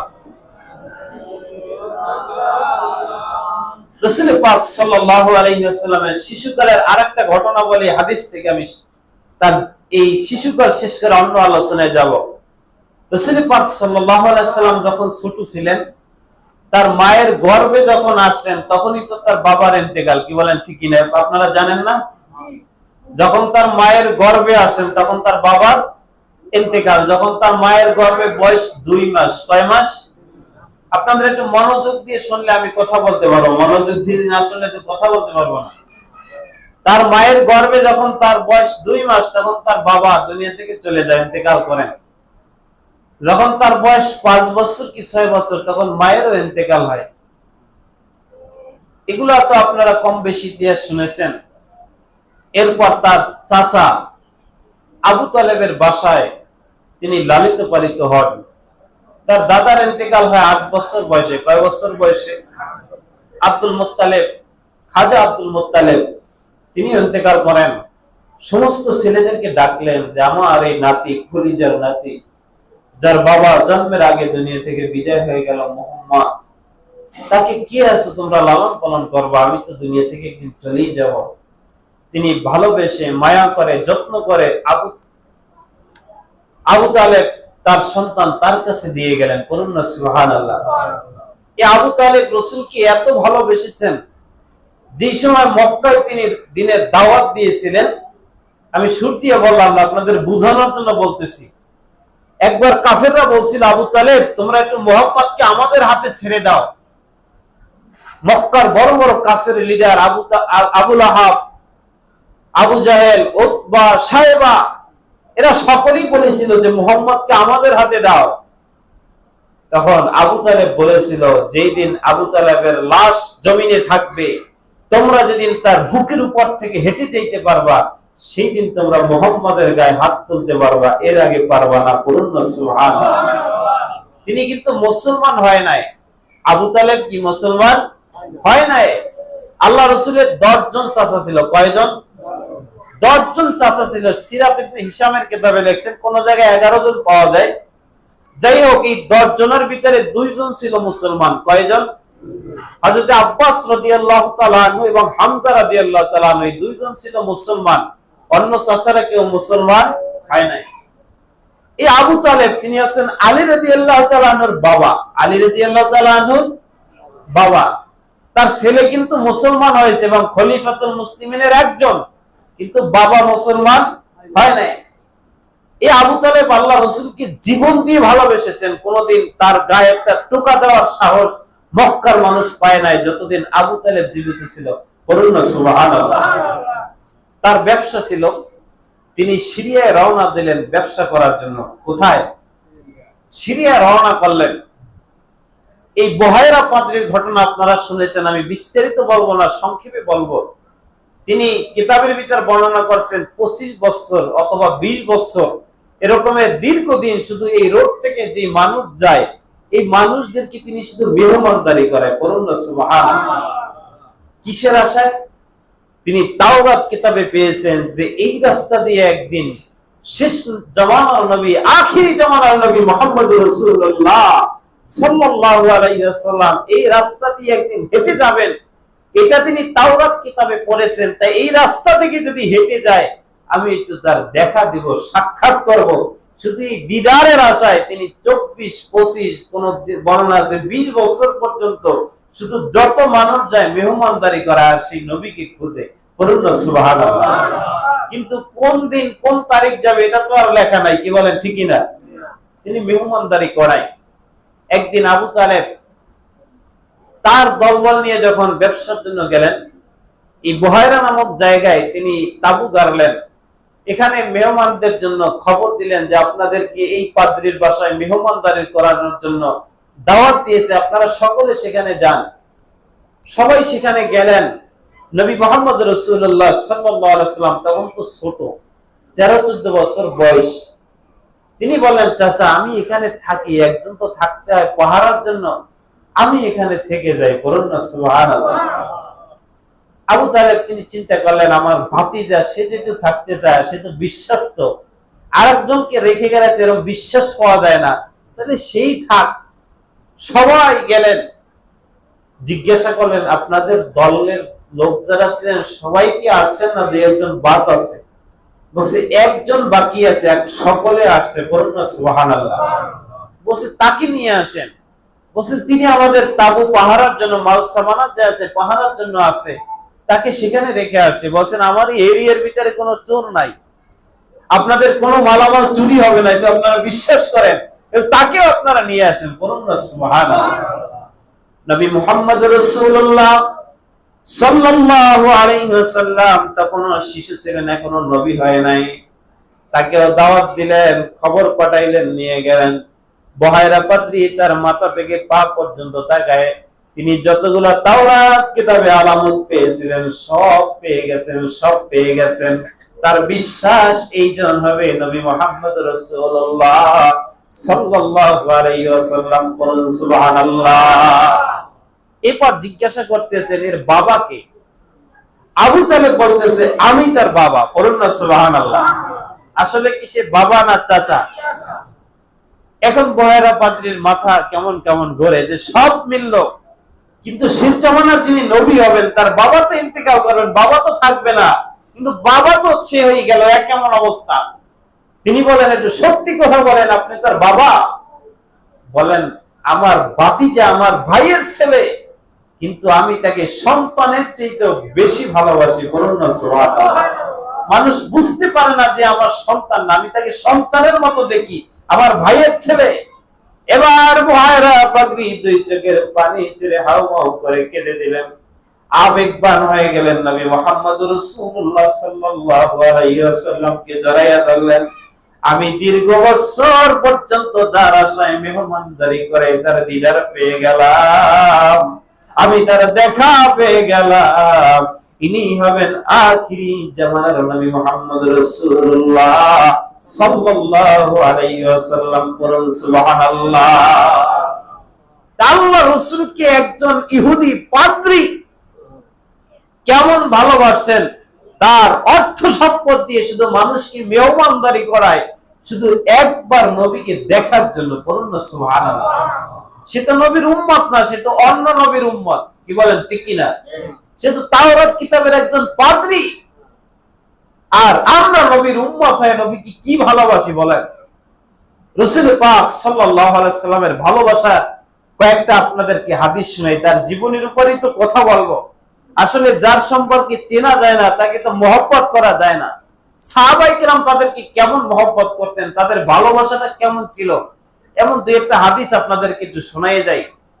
রাসূল পাক সাল্লাল্লাহু আলাইহি ওয়াসাল্লাম যখন মক্কা থেকে হিজরত করে মদিনায় গেলেন, মক্কা থেকে মদিনায় গেলেন, মক্কার কাফেররা একজন দূত পাঠাইলেন যে তোমরা দেখো সে মদিনায় যাইয়ে কেমন আছে। মক্কা থেকে মদিনা হলো 450 কিলোমিটার। কত কিলোমিটার? 450 কিলোমিটার। যে তোমরা একটু এই ওরওয়াকে পাঠাই দিয়েছিলেন। ওরওয়া পরবর্তীতে মুসলমান হয়েছে। তার নাম কি? ওরওয়া। নাম কি? ওরওয়া। তাকে পাঠাই দিলেন, যাইয়া খোঁজ খবর নিয়ে দেখো সেখানে তিনি কেমন আছেন। ওরওয়া যে দেখলেন এক আশ্চর্য কাহিনী। ওরওয়া ছিল একজন বড় মাপের দূত। তিনি বিভিন্ন রাজাবর্ষদের দ্বারে যাইতেন, খবর নিতেন, আদান প্রদান করতেন, অনেক বড় বড় বিগ মানুষের কাছে তাকে পাঠাইতেন। তিনি সেখানে গিয়ে আশ্চর্য হয়ে গেলেন। তিনি দেখতেছেন রাসূলুল্লাহ সাল্লাল্লাহু আলাইহি ওয়াসাল্লাম যখন মুখ থেকে কোনো থুথু বের করে, সাথে সাথে থুথুটা মাটিতে পড়ে না, কোন না কোন সাহাবী হাতে নিয়ে নেয়। বলুন না সুবহানাল্লাহ। কোন কাশি দিয়ে যদি ফালায় জমিনে পড়তে দেয় না, সাথে সাথে সাহাবীরা হাতে নেয়। শুধু হাতে নেয় না, আবার মুখে লাগাইয়া দেয়, শরীরে লাগাইয়া দেয়। আবার আল্লাহ রাসূল যদি নাক থেকে কিছু ফালায় সেটাও জমিনে পড়তে দেয় না। আল্লাহ রাসূল যখন ওযু করেন ওযুর পানিগুলো জমিনে পড়তে দেয় না। সাহাবায়ে কেরাম কারাকারি করে হুমড়ি খেয়ে পানিগুলো হাতে হাতে নিয়ে নেয়, এমনকি পানিগুলা শরীরে মাখাইয়া দেয়। শেষ সাহাবী যখন রাসূলের পানি পায় না, সে বলেন, ভাই তোমার হাতে তো ভিজা আছে, আল্লাহ রাসূলের ওযুর পানি আছে, আমাকে একটু দাও। তার হাত থেকে মুছে আর একটু অন্য সাহাবী নিয়ে যায়। পড়ুন না সুবহানাল্লাহ। ওরওয়া এই কাহিনী দেখে তিনি চলে গেলেন সেই মক্কায়। যাওয়ার পর তিনি বলতেছেন, আমি তো কত বড় বড় রাজা বাদশার দরবারে গেলাম, আমি কত ভিআইপি মানুষের কাছে গেলাম, বড় বড় ক্ষমতাশালী, কিন্তু তাদের সামনে মানুষগুলা যেরকম করে, আর এ তো আজব কাহিনী, তাকে মানুষ যেভাবে সম্মান করে, কোন রাজা বাদশার দরবারে আমার সম্মান করতে আমি দেখি নাই। বলুন না সুবহানাল্লাহ। কাফেররা আশ্চর্য হয়ে গেলেন যে কেমন সম্মান করে। বলতেছেন, তিনি যখন মুখ থেকে কিছু ফালায়, এটা পর্যন্ত জমিনে পড়তে দেয় না, ওযুর পানি জমিনে পড়তে দেয় না, সব সাহাবীরা কারাকারি করে নিয়ে যায়। কাফেররা আরো আশ্চর্য হয়ে গেলেন, কেন নিয়ে যায়? বলতেছেন, আল্লাহ রাসূলের জবান মোবারক থেকে যে থুতুটা বের হয়, এটা যদি জমিনে ফালায় বড় বেয়াদবি হয়ে যায়। আর এই থুতুটা সাহাবীরা হাতে নিয়ে নেয়, শুধু হাতে নেয় না, মুখে লাগাইয়া দেয়। ওযুর পানিটা হাত মোবারক ধোয়া, মুখমণ্ডল ধোয়া, পা মোবারক ধোয়া, পানিটা জমিনে পড়তে দেয় না। সাহাবায়ে কেরাম এই পানিটা শরীরের ভিতরে লাগাইয়া দেয়। তাদের বিশ্বাস এবং আকীদা হলো, আল্লাহ রাসূলের জিসম মোবারক ধোয়া পানিটা, যেই পানিটা একবার তার শরীরে লেগেছে, এই পানিটা যদি আমাদের শরীরে লাগে, আমাদের শরীর আর কোনোদিন জাহান্নামের আগুন স্পর্শ করবে না। সুবহানাল্লাহ। আল্লাহ রাসূলের ভিতর থেকে, জবান থেকে যে থুতুটা বের হয়েছে, এটা যদি আমাদের শরীরে লাগে, আমাদের এই শরীর আর জাহান্নামের আগুন জ্বলবে। আল্লাহ রাসূলের হাত মুবারক ধোয়া পানি, এটা যদি আমাদের শরীরে লাগে, আমাদের শরীর আর কোনোদিন জাহান্নামের আগুন স্পর্শ করতে পারবে না। পড়ুন না সুবহানাল্লাহ। আমি আপনাদেরকে কিতাবুল জানায়েজ থেকে একটা হাদিস শোনাই। রাসূল পাক সাল্লাল্লাহু আলাইহি ওয়াসাল্লাম, তার এক সাহাবী ছিল, মহিলা সাহাবী। এই সাহাবী তিনি হাতের কাজ করতেন, হাতে থেকে অনেক চাদর বুনতেন, ডিজাইন করে করে অনেক চাদর বুনতেন। বলুন না সুবহানাল্লাহ। এই চাদরগুলো বনে তিনি বাজারে বিক্রি করতেন। তিনি একবার শখ জাগলো, জীবনে তো কত চাদর হাতে বুনলাম, কিন্তু সবচেয়ে ভালো ডিজাইন দিয়া ভালো মানের একখানা চাদর তিনি হাতে বুনলেন, যে এই চাদরটা আমার নবীকে দেব। বলুন না সুবহানাল্লাহ। আল্লাহ রাসূলের দরবারে নিয়ে আসলেন, ইয়া রাসূলুল্লাহ, ইয়া হাবিবাল্লাহ, জীবনে তো কত চাদর হাতে বুনলাম, আর এই চাদরগুলা দামি দামি টাকায় বিক্রি করলাম। আজকের আমি যতগুলা চাদর বুনেছি, সবচেয়ে ভালো মানের সুতা, সবচেয়ে ভালো ডিজাইন দিয়ে এই চাদরখানা আপনার জন্য আমি হাদিয়া নিয়ে আসলাম। আমার এই চাদরখানা আপনি গ্রহণ করেন। বলুন সুবহানাল্লাহ।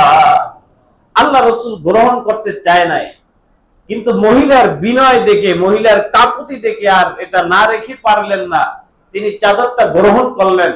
আল্লাহ রাসূল এই মসজিদের মেহরাব থেকে, এইখান থেকে দরজা ছিল, এর পাশেই ছিল আল্লাহ রাসূলের হুজরা মুবারক। পড়ুন না সুবহানাল্লাহ। যেখানে এখন তার রওজা মুবারক, এখানে তিনি ঢুকলেন।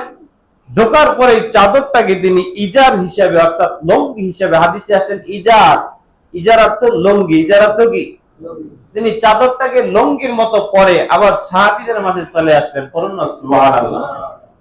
আসার পরে একজন সাহাবী দাঁড়িয়ে গেলেন, ইয়া রাসূলুল্লাহ, ইয়া হাবিবাল্লাহ, আমার বড় শখ লেগেছে, আমার এই চাদরটা নিতে মন চায়, আপনার এই চাদরটা আমাকে দিয়ে দেন, আমার একটা চাদরের প্রয়োজন।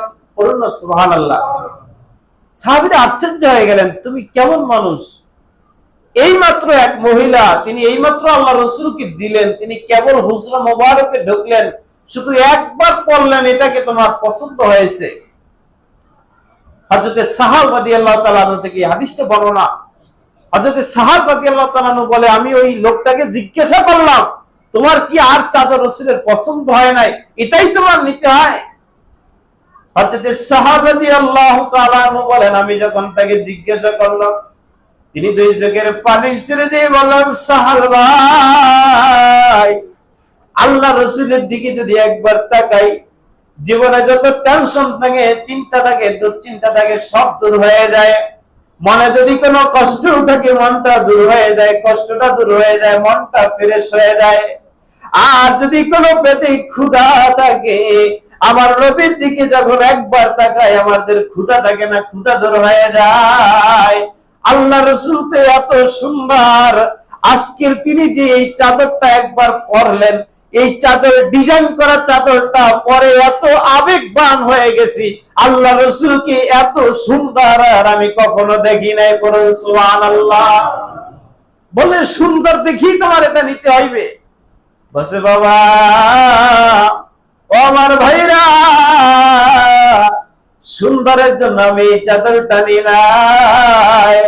তোমরা সাক্ষী থাকো, তোমরা জেনে রাখো, আমার পরিবারের কাছে আমি ওসিয়াত করে যাব, যেই দিন আমার ইন্তেকাল হবে, যেই দিন আমার মৃত্যু হবে, আমার কাপড়ের কাপড় পরানো হবে, আমি আমার পরিবারের কাছে ওসিয়াত করব, দুনিয়ার কোন কাপড় দিয়ে যেন আমার কাপড়ের কাপড় না হয়।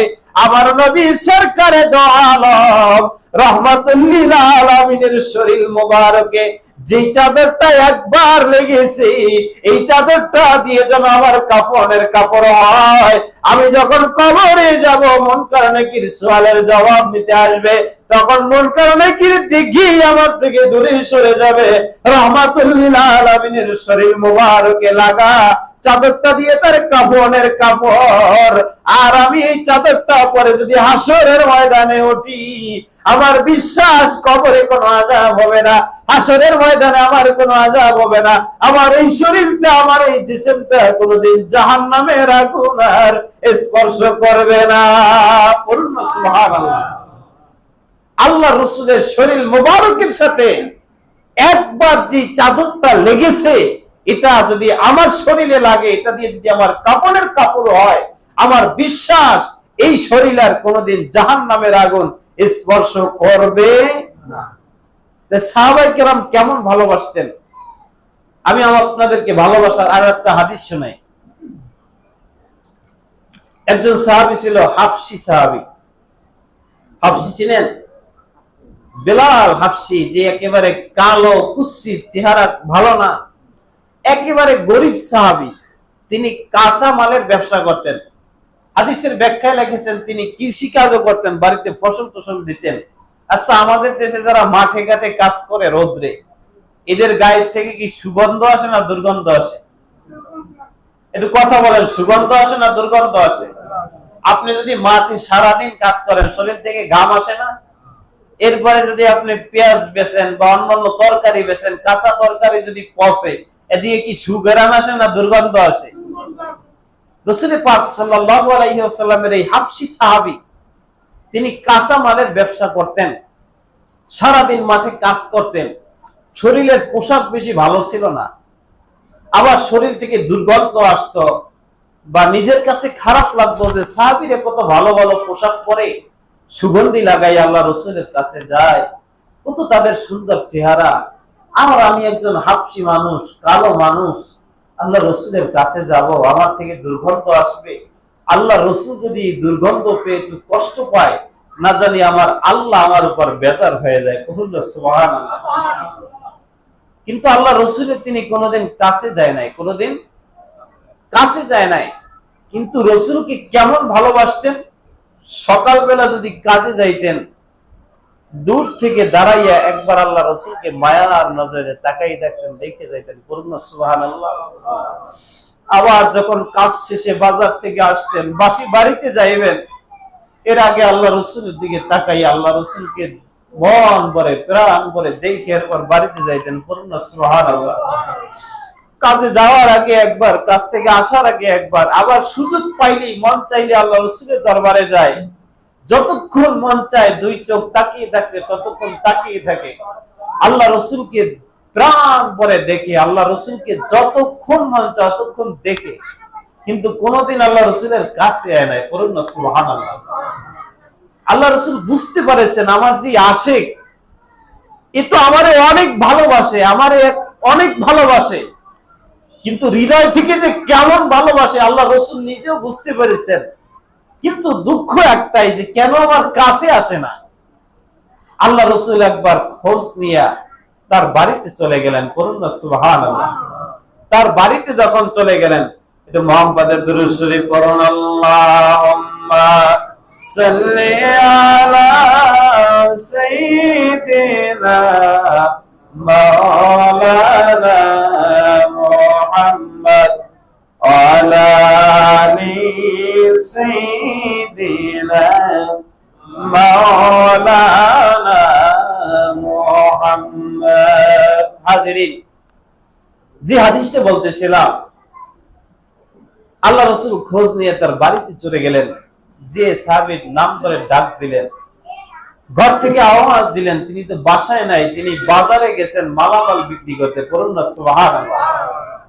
আল্লাহ রাসূল বাজারের ঠিকানা নিয়ে বাজারে চলে গেলেন, দুইজন সাহাবী সাথে নিয়ে গেলেন, একজন সালমান ফারসি রাদিয়াল্লাহু তাআলা আনহু, আরেকজন অন্য সাহাবীকে নিয়ে গেলেন।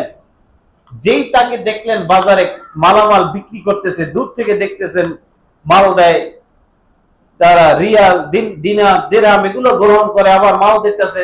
বাজারে থাকলে বেচা কিনার তালে থাকে না, বলেন তালে আছেন, কিন্তু আল্লাহ রাসূল তো দূর থেকে দেখতেছেন, কিন্তু আল্লাহ রাসূল কি এখন পর্যন্ত দেখে নাই, করুন না সুবহানাল্লাহ। আল্লাহ রাসূল সাহাবী দুইজন এখানে দাঁড় করাই রাখলেন, বললেন তোমরা এখানে দাঁড়াও, আমি যা করব তোমরা কোনো কথা বলবা না, করুন না সুবহানাল্লাহ, তোমরা কোথাও যাবা না। আল্লাহ রাসূল ওই সাহাবীর পিছন থেকে গেলেন, গিয়ে আস্তে করে চোখটা ধরলেন, করুন না সুবহানাল্লাহ। যেই না চোখটা ধরলেন, সাহাবী হঠাৎ আশ্চর্য হয়ে গেলেন, কে আমার চোখ ধরল?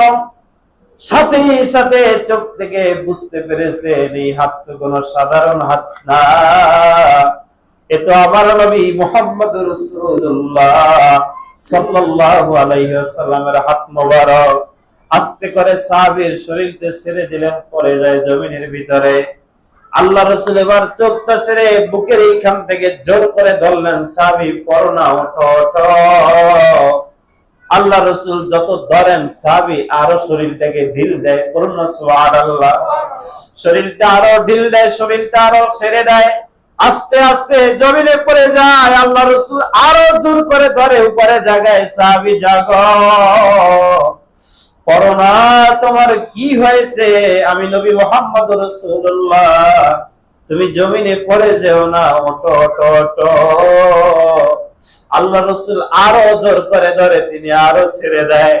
এবার বলতেছেন, ইয়া রাসূলুল্লাহ, ইয়া হাবিবাল্লাহ, জীবনে কতটা ভালোবাসি আমার হৃদয়ে জানে আমার মহান মালিক জানে, কোনদিন আপনাকে ভাষায় প্রকাশ করতে পারি নাই।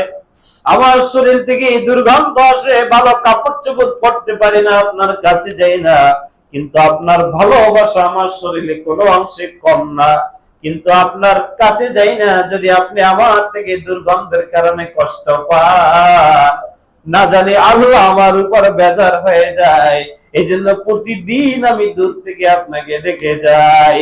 কিন্তু আজকের যেহেতু আপনি আমার কাছে এসেই পড়েছেন, আপনার শরীর মোবারক দিয়ে আমাকে ধরেছেন, আমি যত ঢিল দিব শরীরটা ছেড়ে দিব, আপনি জোর করে ধরেন, আরো আমি ছেড়ে দিই, আপনি আরো জোর করে ধরেন। আমার বিশ্বাস আপনার এই শরীর মোবারকের সাথে আমার শরীরটা একবার লেগেছে, এই রহমাতুল লিল আলামিনের শরীরের সাথে আমার শরীরটা যেন আরো ভালোভাবে লাগে। আমার বিশ্বাস এই শরীর আমার কোনোদিন জাহান্নামের আগুন স্পর্শ করবে না। সুবহানাল্লাহ। সাহাবায়ে কেরাম আল্লাহ রাসূলকে এইভাবে ভালোবাসতেন। রাসূল পাক সাল্লাল্লাহু আলাইহি ওয়াসাল্লামের ভালোবাসার আরেকটা হাদিস আপনাদের কি শোনাই, কষ্ট হয় আপনাদের? রাসূল পাক সাল্লাল্লাহু আলাইহি ওয়াসাল্লামকে ভালোবাসেছেন এক মহিলা সাহাবী।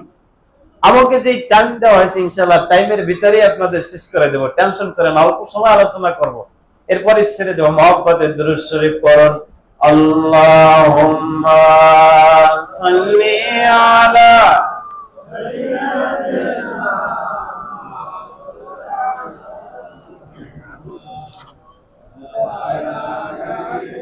পানি মাওলানা মুহাম্মদ। হাজিরিন, আল্লাহ রাসূল মদিনা শরীফ থেকে বদরের যুদ্ধ করলেন, প্রথম যুদ্ধ। 313 জন সাহাবী নিয়ে রমজান মাসে, 17 রমজান। এই ঘটনা আপনারা জানেন। মদিনা থেকে 350 কিলোমিটার দূরে, 380 কিলোমিটার দূরে হয়েছে বদর। আর মদিনা থেকে খুব কাছেই একটা জায়গা আছে উহুদ। এটা মদিনা শরীফ থেকে অনেক কাছে, এখানে পায়ে হেঁটে যাওয়া যায়। আমি একবার পায়ে হেঁটে গেছি মদিনা মসজিদ থেকে একেবারে উহুদের সেই 70 জন সাহাবীদের যে মাকবারা, পায়ে হেঁটে গেলাম। যে এই রাস্তা থেকে আল্লাহ রাসূল কতবার না হাঁটছেন, আবেগে নিজে পায়ে হেঁটে গেছি। বলুন না সুবহানাল্লাহ। আবার অন্য একবার গাড়িতেও গেছি, কিন্তু একবার হেঁটে গেছি একেবারে, আবার আসছিও হেঁটে। রাসূল পাক সাল্লাল্লাহু আলাইহি ওয়াসাল্লাম উহুদের ময়দানে যাবেন, সাহাবীদেরকে নিয়ে পরামর্শ করতেছেন। সাহাবীরা, আমরা এখন উহুদে যাব, কিভাবে কি যুদ্ধ করতে হবে এই পরামর্শ দিতেছেন। হঠাৎ দেখতেছেন এক মহিলা দূর থেকে কান্না করতে করতে আসতেছেন, কান্না করতে করতে আসতেছেন। আল্লাহ রাসূলের কাছে চলে আসলেন, ইয়া রাসূলুল্লাহ, ইয়া হাবিবাল্লাহ, স্বামীটা বদরের যুদ্ধে শহীদ হয়ে গেছে, আমি বদরের সাহাবী শহীদের একজন স্ত্রী। আপনি এখন উহুদের যুদ্ধে যাবেন, আমি তো মহিলা মানুষ, আমাকে তো আপনি যুদ্ধে নিবেন না। আমার 2 বছরের একটা শিশু সন্তান আছে, এই সন্তানটাকে নিয়ে আপনি উহুদের ময়দানে যাবেন। বলুন না সুবহানাল্লাহ। আল্লাহ রাসূল আশ্চর্য হয়ে গেলেন, মহিলা, আমরা যাব যুদ্ধের যে মর্যাদার জন্য উহুদের ময়দানে, সেখানে কাফেরদের সাথে যুদ্ধ করতে হবে, শত্রুপক্ষ আমাদেরকে আঘাত করবে, আমাদেরকে যুদ্ধ করতে হবে। তোমার 2 বছরের বাচ্চা পালবো, এটা তো আমাদের সময় নাই।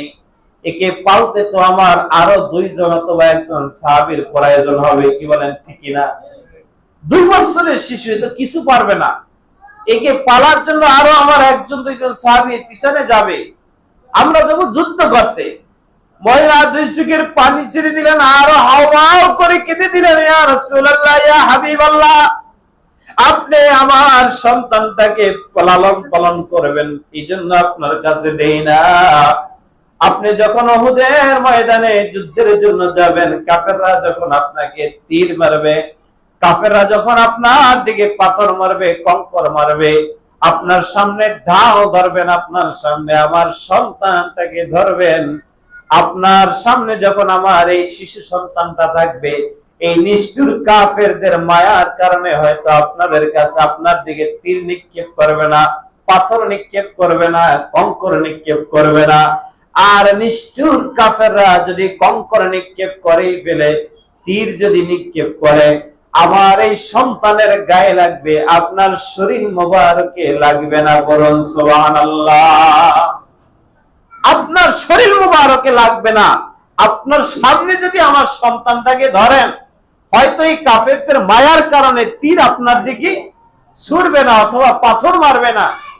আর যদি মেরেই ফেলে, তাহলে এই তীর, এই পাথর, এগুলো আমার সন্তানের গায়ে লাগবে, আপনার শরীর মোবারকে লাগবে না। বলুন না সুবহানাল্লাহ।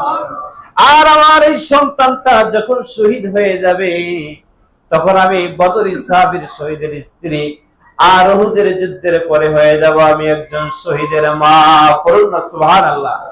আল্লাহ রাসূল মহিলাকে বলেন, মহিলা, কান্না করো না, কেঁদো না।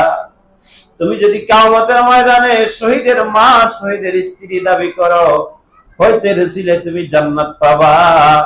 কথা দিলাম, যাও যাও, দেখা হবে কাল হাসরের ময়দানে। বলুন না সুবহানাল্লাহ।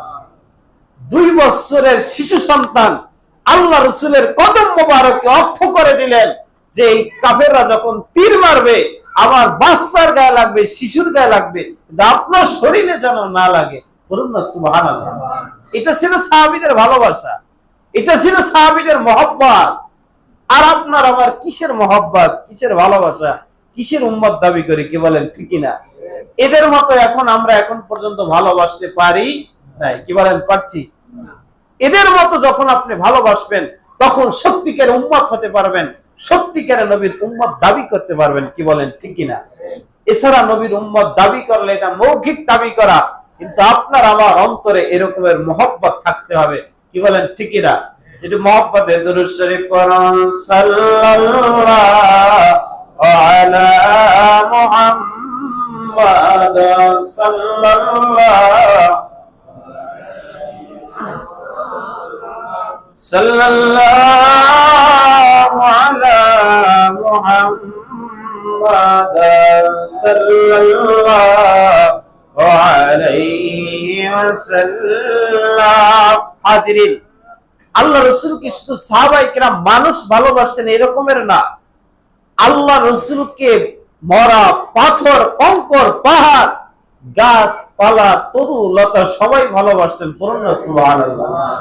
হযরত আলী রাদিয়াল্লাহু তাআলা আনহু থেকে একখানা হাদিস, হযরত আলী রাদিয়াল্লাহু তাআলা আনহু বলেন, আমি আল্লাহ রাসূলের সাথে মক্কার এমন অলিগলি নাই, পড়াইয়া নামুর যেখানে আমি গমন করি নাই। পড়ুন না সুবহানাল্লাহ। এমন কোন জায়গা নাই যে জায়গা আমি আল্লাহ রাসূলের সাথে হাঁটি নাই। যখন আমি জঙ্গলের পাশ থেকে যাইতাম, গাছ সালাম দিত।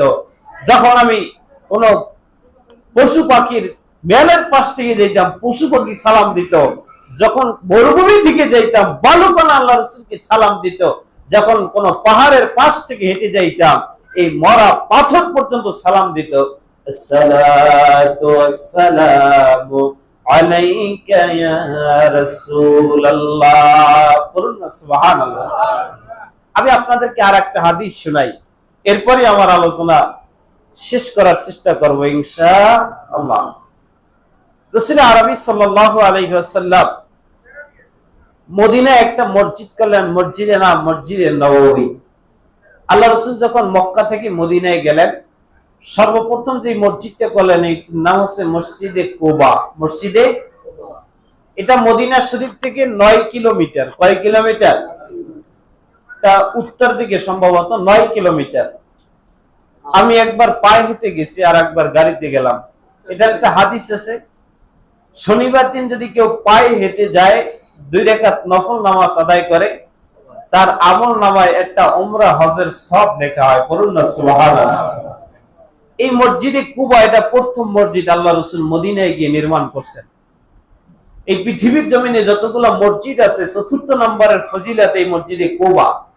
প্রথম হইছে মসজিদে হারাম, মক্কাতুল মুকাররমা। দ্বিতীয় নম্বর আছে মদিনাতুল মুনাওয়ারা, যেখানে আল্লাহ রাসূলের রওজা মুবারক। পড়ুন না সুবহানাল্লাহ। তৃতীয় নম্বর আছে বাইতুল মুকাদ্দাস, যেটা ফিলিস্তিন। আর এই 4th নম্বর মর্যাদায় আছেন মসজিদে কুবা। পড়ুন না সুবহানাল্লাহ। এই মসজিদে কুবার পরে যে মসজিদ নির্মাণ করেছেন, এই মসজিদ আছেন মসজিদে নববী আশ-শরীফ, হারামান শরীফাইন। পড়ুন না সুবহানাল্লাহ। পবিত্র হেরেম, 2টা হেরেম, একটা মক্কা আর একটা মদিনায়, 2টা হারামাইন শরীফাইন। পড়ুন না সুবহানাল্লাহ। 2 শরীফ হেরেম। পড়ুন না সুবহানাল্লাহ। এই মসজিদে নববী, একটু সামনের দিকে আগায় আসেন, আপনারা একটু সামনে আসেন। এটা মুহাব্বতের দুরূদ শরীফ পড়ুন। আল্লাহুম্মা সাল্লি আলা সাইয়্যিদিনা মাওলানা মুহাম্মদ ওয়া আলা আলি সাইয়্যিদিনা মাওলানা মুহাম্মদ। হাজিরিন, আমি হাদিসটা বলি আমার আলোচনা শেষ করব, আপনারা ধৈর্যহারা হয়েন না। রাসূল আরবি সাল্লাল্লাহু আলাইহি সাল্লাম মদিনা শরীফে যে মসজিদখানা নির্মাণ করলেন, মসজিদে নববী, আল্লাহ রাসূল যখন খুতবা দিলেন, আপনাদের মসজিদে খুতবা হয়, এখানে শুক্রবার ইমাম সাহেব দাঁড়িয়ে খুতবা দেয়, কি বলেন ঠিক না? আল্লাহ রাসূল যখন মসজিদ করলেন, খেজুর পাতা এই যা কিছু ছিল ওই সময়ের কালে তা দিয়ে মসজিদ করলেন। পাশে একটা খেজুর গাছ রাখছিলেন, মরা খেজুর গাছ। পড়ুন না সুবহানাল্লাহ। এই মরা খেজুর গাছ সাথে ঠেস লাগাই আল্লাহ রাসূল খুতবা দিতেন। পড়ুন না সুবহানাল্লাহ। দাঁড়িয়ে ওটার সাথে হেলান দিয়ে আল্লাহ রাসূল খুতবা পাঠ করতেন, সাহাবায়ে কেরাম শুনতেন। মসজিদে নববীর আয়াতন আরো বড় হয়ে গেল, মুসল্লি বেড়ে গেল, এখন পিছন থেকে দেখতে কষ্ট হয়। আল্লাহ রাসূলকে পরামর্শ দিলেন, ইয়া রাসূলুল্লাহ, ইয়া হাবিবাল্লাহ, আপনার দাঁড়িয়ে থাকতেও কষ্ট হয় আর আমাদের দূর থেকে দেখতেও কষ্ট হয়, আপনার জন্য একটা মেম্বার তৈরি করে দিই। পড়ুন না সুবহানাল্লাহ। আল্লাহ রাসূলের এক মহিলা সাহাবী ছিলেন, ইতিহাস বলবো না, সেই মহিলা সাহাবীর একজন কাঠ মিস্ত্রি ছিল, তার থেকে ঝাউ গাছের কাঠ দিয়ে একটা মিম্বার নির্মাণ করে দিলেন। এই মিম্বারের উপর দাঁড়িয়ে আল্লাহ রাসূল খুতবা পাঠ করা শুরু করে দিলেন। পড়ুন না সুবহানাল্লাহ। যেই না আল্লাহ রাসূল খুতবা পাঠ করার জন্য দাঁড়িয়ে গেলেন, দেখতেছেন বিয়োগ ব্যথায় মা হারা শিশু, সন্তান হারিয়ে গেলে মা যেভাবে কাঁদে, অথবা কেউ মূল্যবান কিছু হারিয়ে গেলে যেভাবে কাঁদে এরকমের কান্নার আওয়াজ আসতেছে, বিরহের কান্না, বিয়োগ ব্যথার কান্নার আওয়াজ পাইতেছে। মসজিদে নববী শরীফ কান্নার ভিতরে সকলের কানে ভেসে আসতেছে শুধু কান্নার কান্না। পূর্ণ সুবহানাল্লাহ। সকলেই কান্নার আওয়াজ পাইতেছে, সকলে কান্নার আওয়াজ পায়। সমস্ত সাহাবীরা এদিকে ওদিকে ঘুরে তাকায়, একজন আর একদিকে দিকে ঘুরে তাকায়, একজন অন্যজনের দিকে ঘুরে তাকায়। তাকায় কে কাঁদে কে কাঁদে কে কাঁদে, কাউকে খুঁজে পায় না। সাহাবায়ে কেরাম সকলেই দেখবেন কোথা থেকে কান্নার আওয়াজ আসে, কাউকে তো খুঁজে পাওয়া যায় না।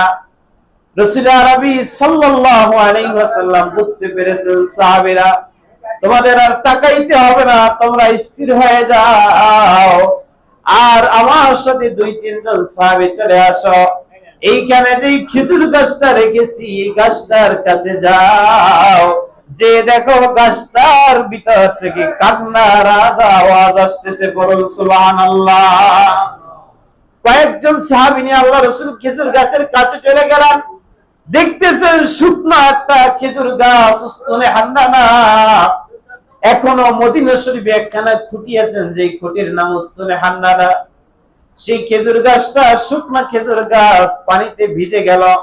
আল্লাহ রাসূল সাহাবীদেরকে বললেন, কান লাগাও, দেখো খেজুর গাছ থেকে কান্নার আওয়াজ আসতেছে। বলুন সুবহানাল্লাহ। খেজুর গাছের কাছে আল্লাহ রাসূল জিজ্ঞাসা করলেন, গাছ তুমি কেন কাঁদো? গাছের জবান খুলে গেল, ইয়া রাসূলুল্লাহ, ইয়া হাবিবাল্লাহ, এতদিন আপনি আমার বুকে দাঁড়াইয়া ঠেস দিয়ে হেলান দিয়ে খুতবা পাঠ করছেন। আমি পৃথিবীর সমস্ত গাছের কাছে দেখলাম গাছ, আমি কত ভাগ্যবান, আমার বুকের সাথে ঠেস লাগাইয়া রাহমাতুল লিল আলামিন খুতবা পাঠ করতেছেন। তোমরা এত ফল দাও, এত মোটা তাজা শক্তিশালী গাছ, তোমরা আমার চাইতে বেশি ভাগ্যবান না? বলুন সুবহানাল্লাহ। কারণ আমার বুকে যিনি দাঁড়িয়ে খুতবা পাঠ করতেছেন তিনি সরকারে দো আলম রাহমাতুল লিল আলামিন। বলুন সুবহানাল্লাহ। আর আজকে আপনি আমাকে ফেলে আপনি মেম্বারে দাঁড়িয়ে খুতবা পাঠ করতেছেন, আপনার বিয়োগ ব্যথায় আপনি আমার থেকে আলাদা হয়ে গেলেন, এই বিরহে আমি কান্না করি, অন্য কোনো কারণে কাঁদি না। বলুন সুবহানাল্লাহ। আল্লাহ রাসূল গাছকে বললেন, গাছ তুমি কি চাও? তোমাকে এই মদিনায় রোপণ করে দিই, কিয়ামত পর্যন্ত আমার পাগল উম্মত যারা আমার রওজা জিয়ারত করতে আসবে সকল উম্মত তোমার থেকে খেজুর খাবে, এটা কি তুমি চাও? খেজুর গাছ বলে, ইয়া রাসূলুল্লাহ, ইয়া হাবিবাল্লাহ, এটা আমি চাই না। বললেন, তোমাকে যদি আমি জান্নাতে রোপণ করে দিই, জান্নাতে যত মানুষ জান্নাতে যাবে তোমার ফল দিয়ে মেহমানদারি করবে, তুমি কি এটা চাও? গাছ বলেন, ইয়া রাসূলুল্লাহ, ইয়া হাবিবাল্লাহ, এটাও আমি চাই না, আমি আপনার সাথে থাকতে চাই। এতদিন যেভাবে আপনার বুকের সাথে আপনার পিঠের সাথে আমার বুকটা ছিল, আমি গাছ চাই কিয়ামত পর্যন্ত হোক, এর পর হোক, আমি যতদিন আপনি থাকবেন জান্নাতে থাকেন যেখানে থাকেন, আমি গাছ আপনার সাথী হয়ে থাকতে চাই। বলুন সুবহানাল্লাহ।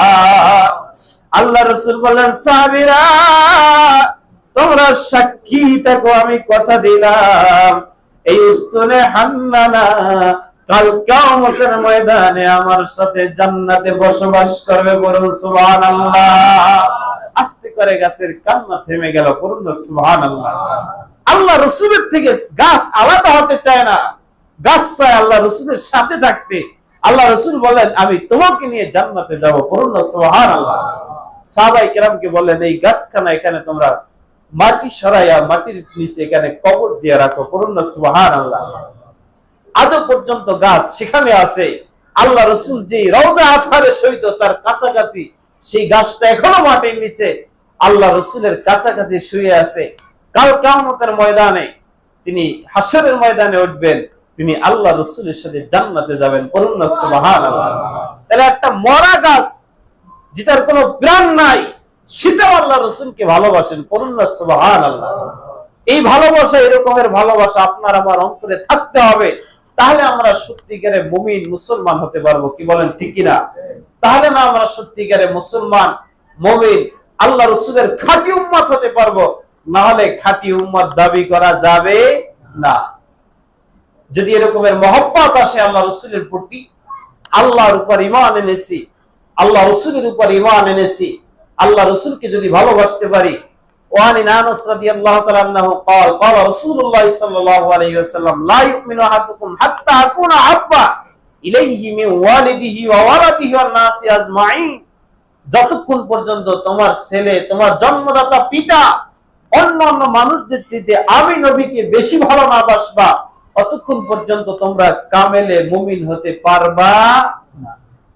তাহলে আমাদেরকে রসুলের ভালোবাসা লাগবে কি লাগবে না? রসুলের ভালোবাসা আসি বিদে আজকে এখানে আছি, কি বলেন ঠিকই না? নাকি খিচুড়ি ভালোবাসায়? জোরে বলেন কার ভালোবাসায়?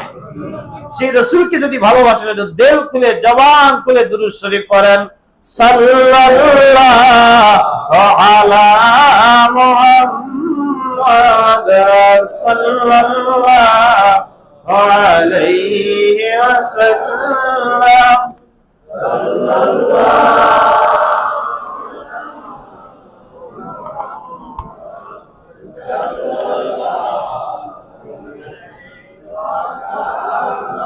ওরে যাই বাংলার হাওয়া, ওরে যাই মদিনা, মদের দরদ পৌঁছে দিও নবীজির পাক রওজা সাল্লাল্লাহু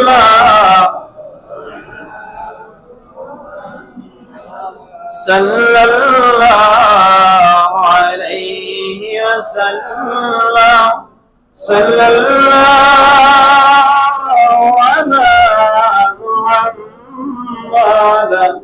সাল্লাল্লাহু আলাইহি ওয়াসাল্লাম। মোদের নবী সেরা নবী, তুলনা যার নাই। আসুন সবাই তাকে দাঁড়াইয়া সালাম জানাই, ইয়া নবী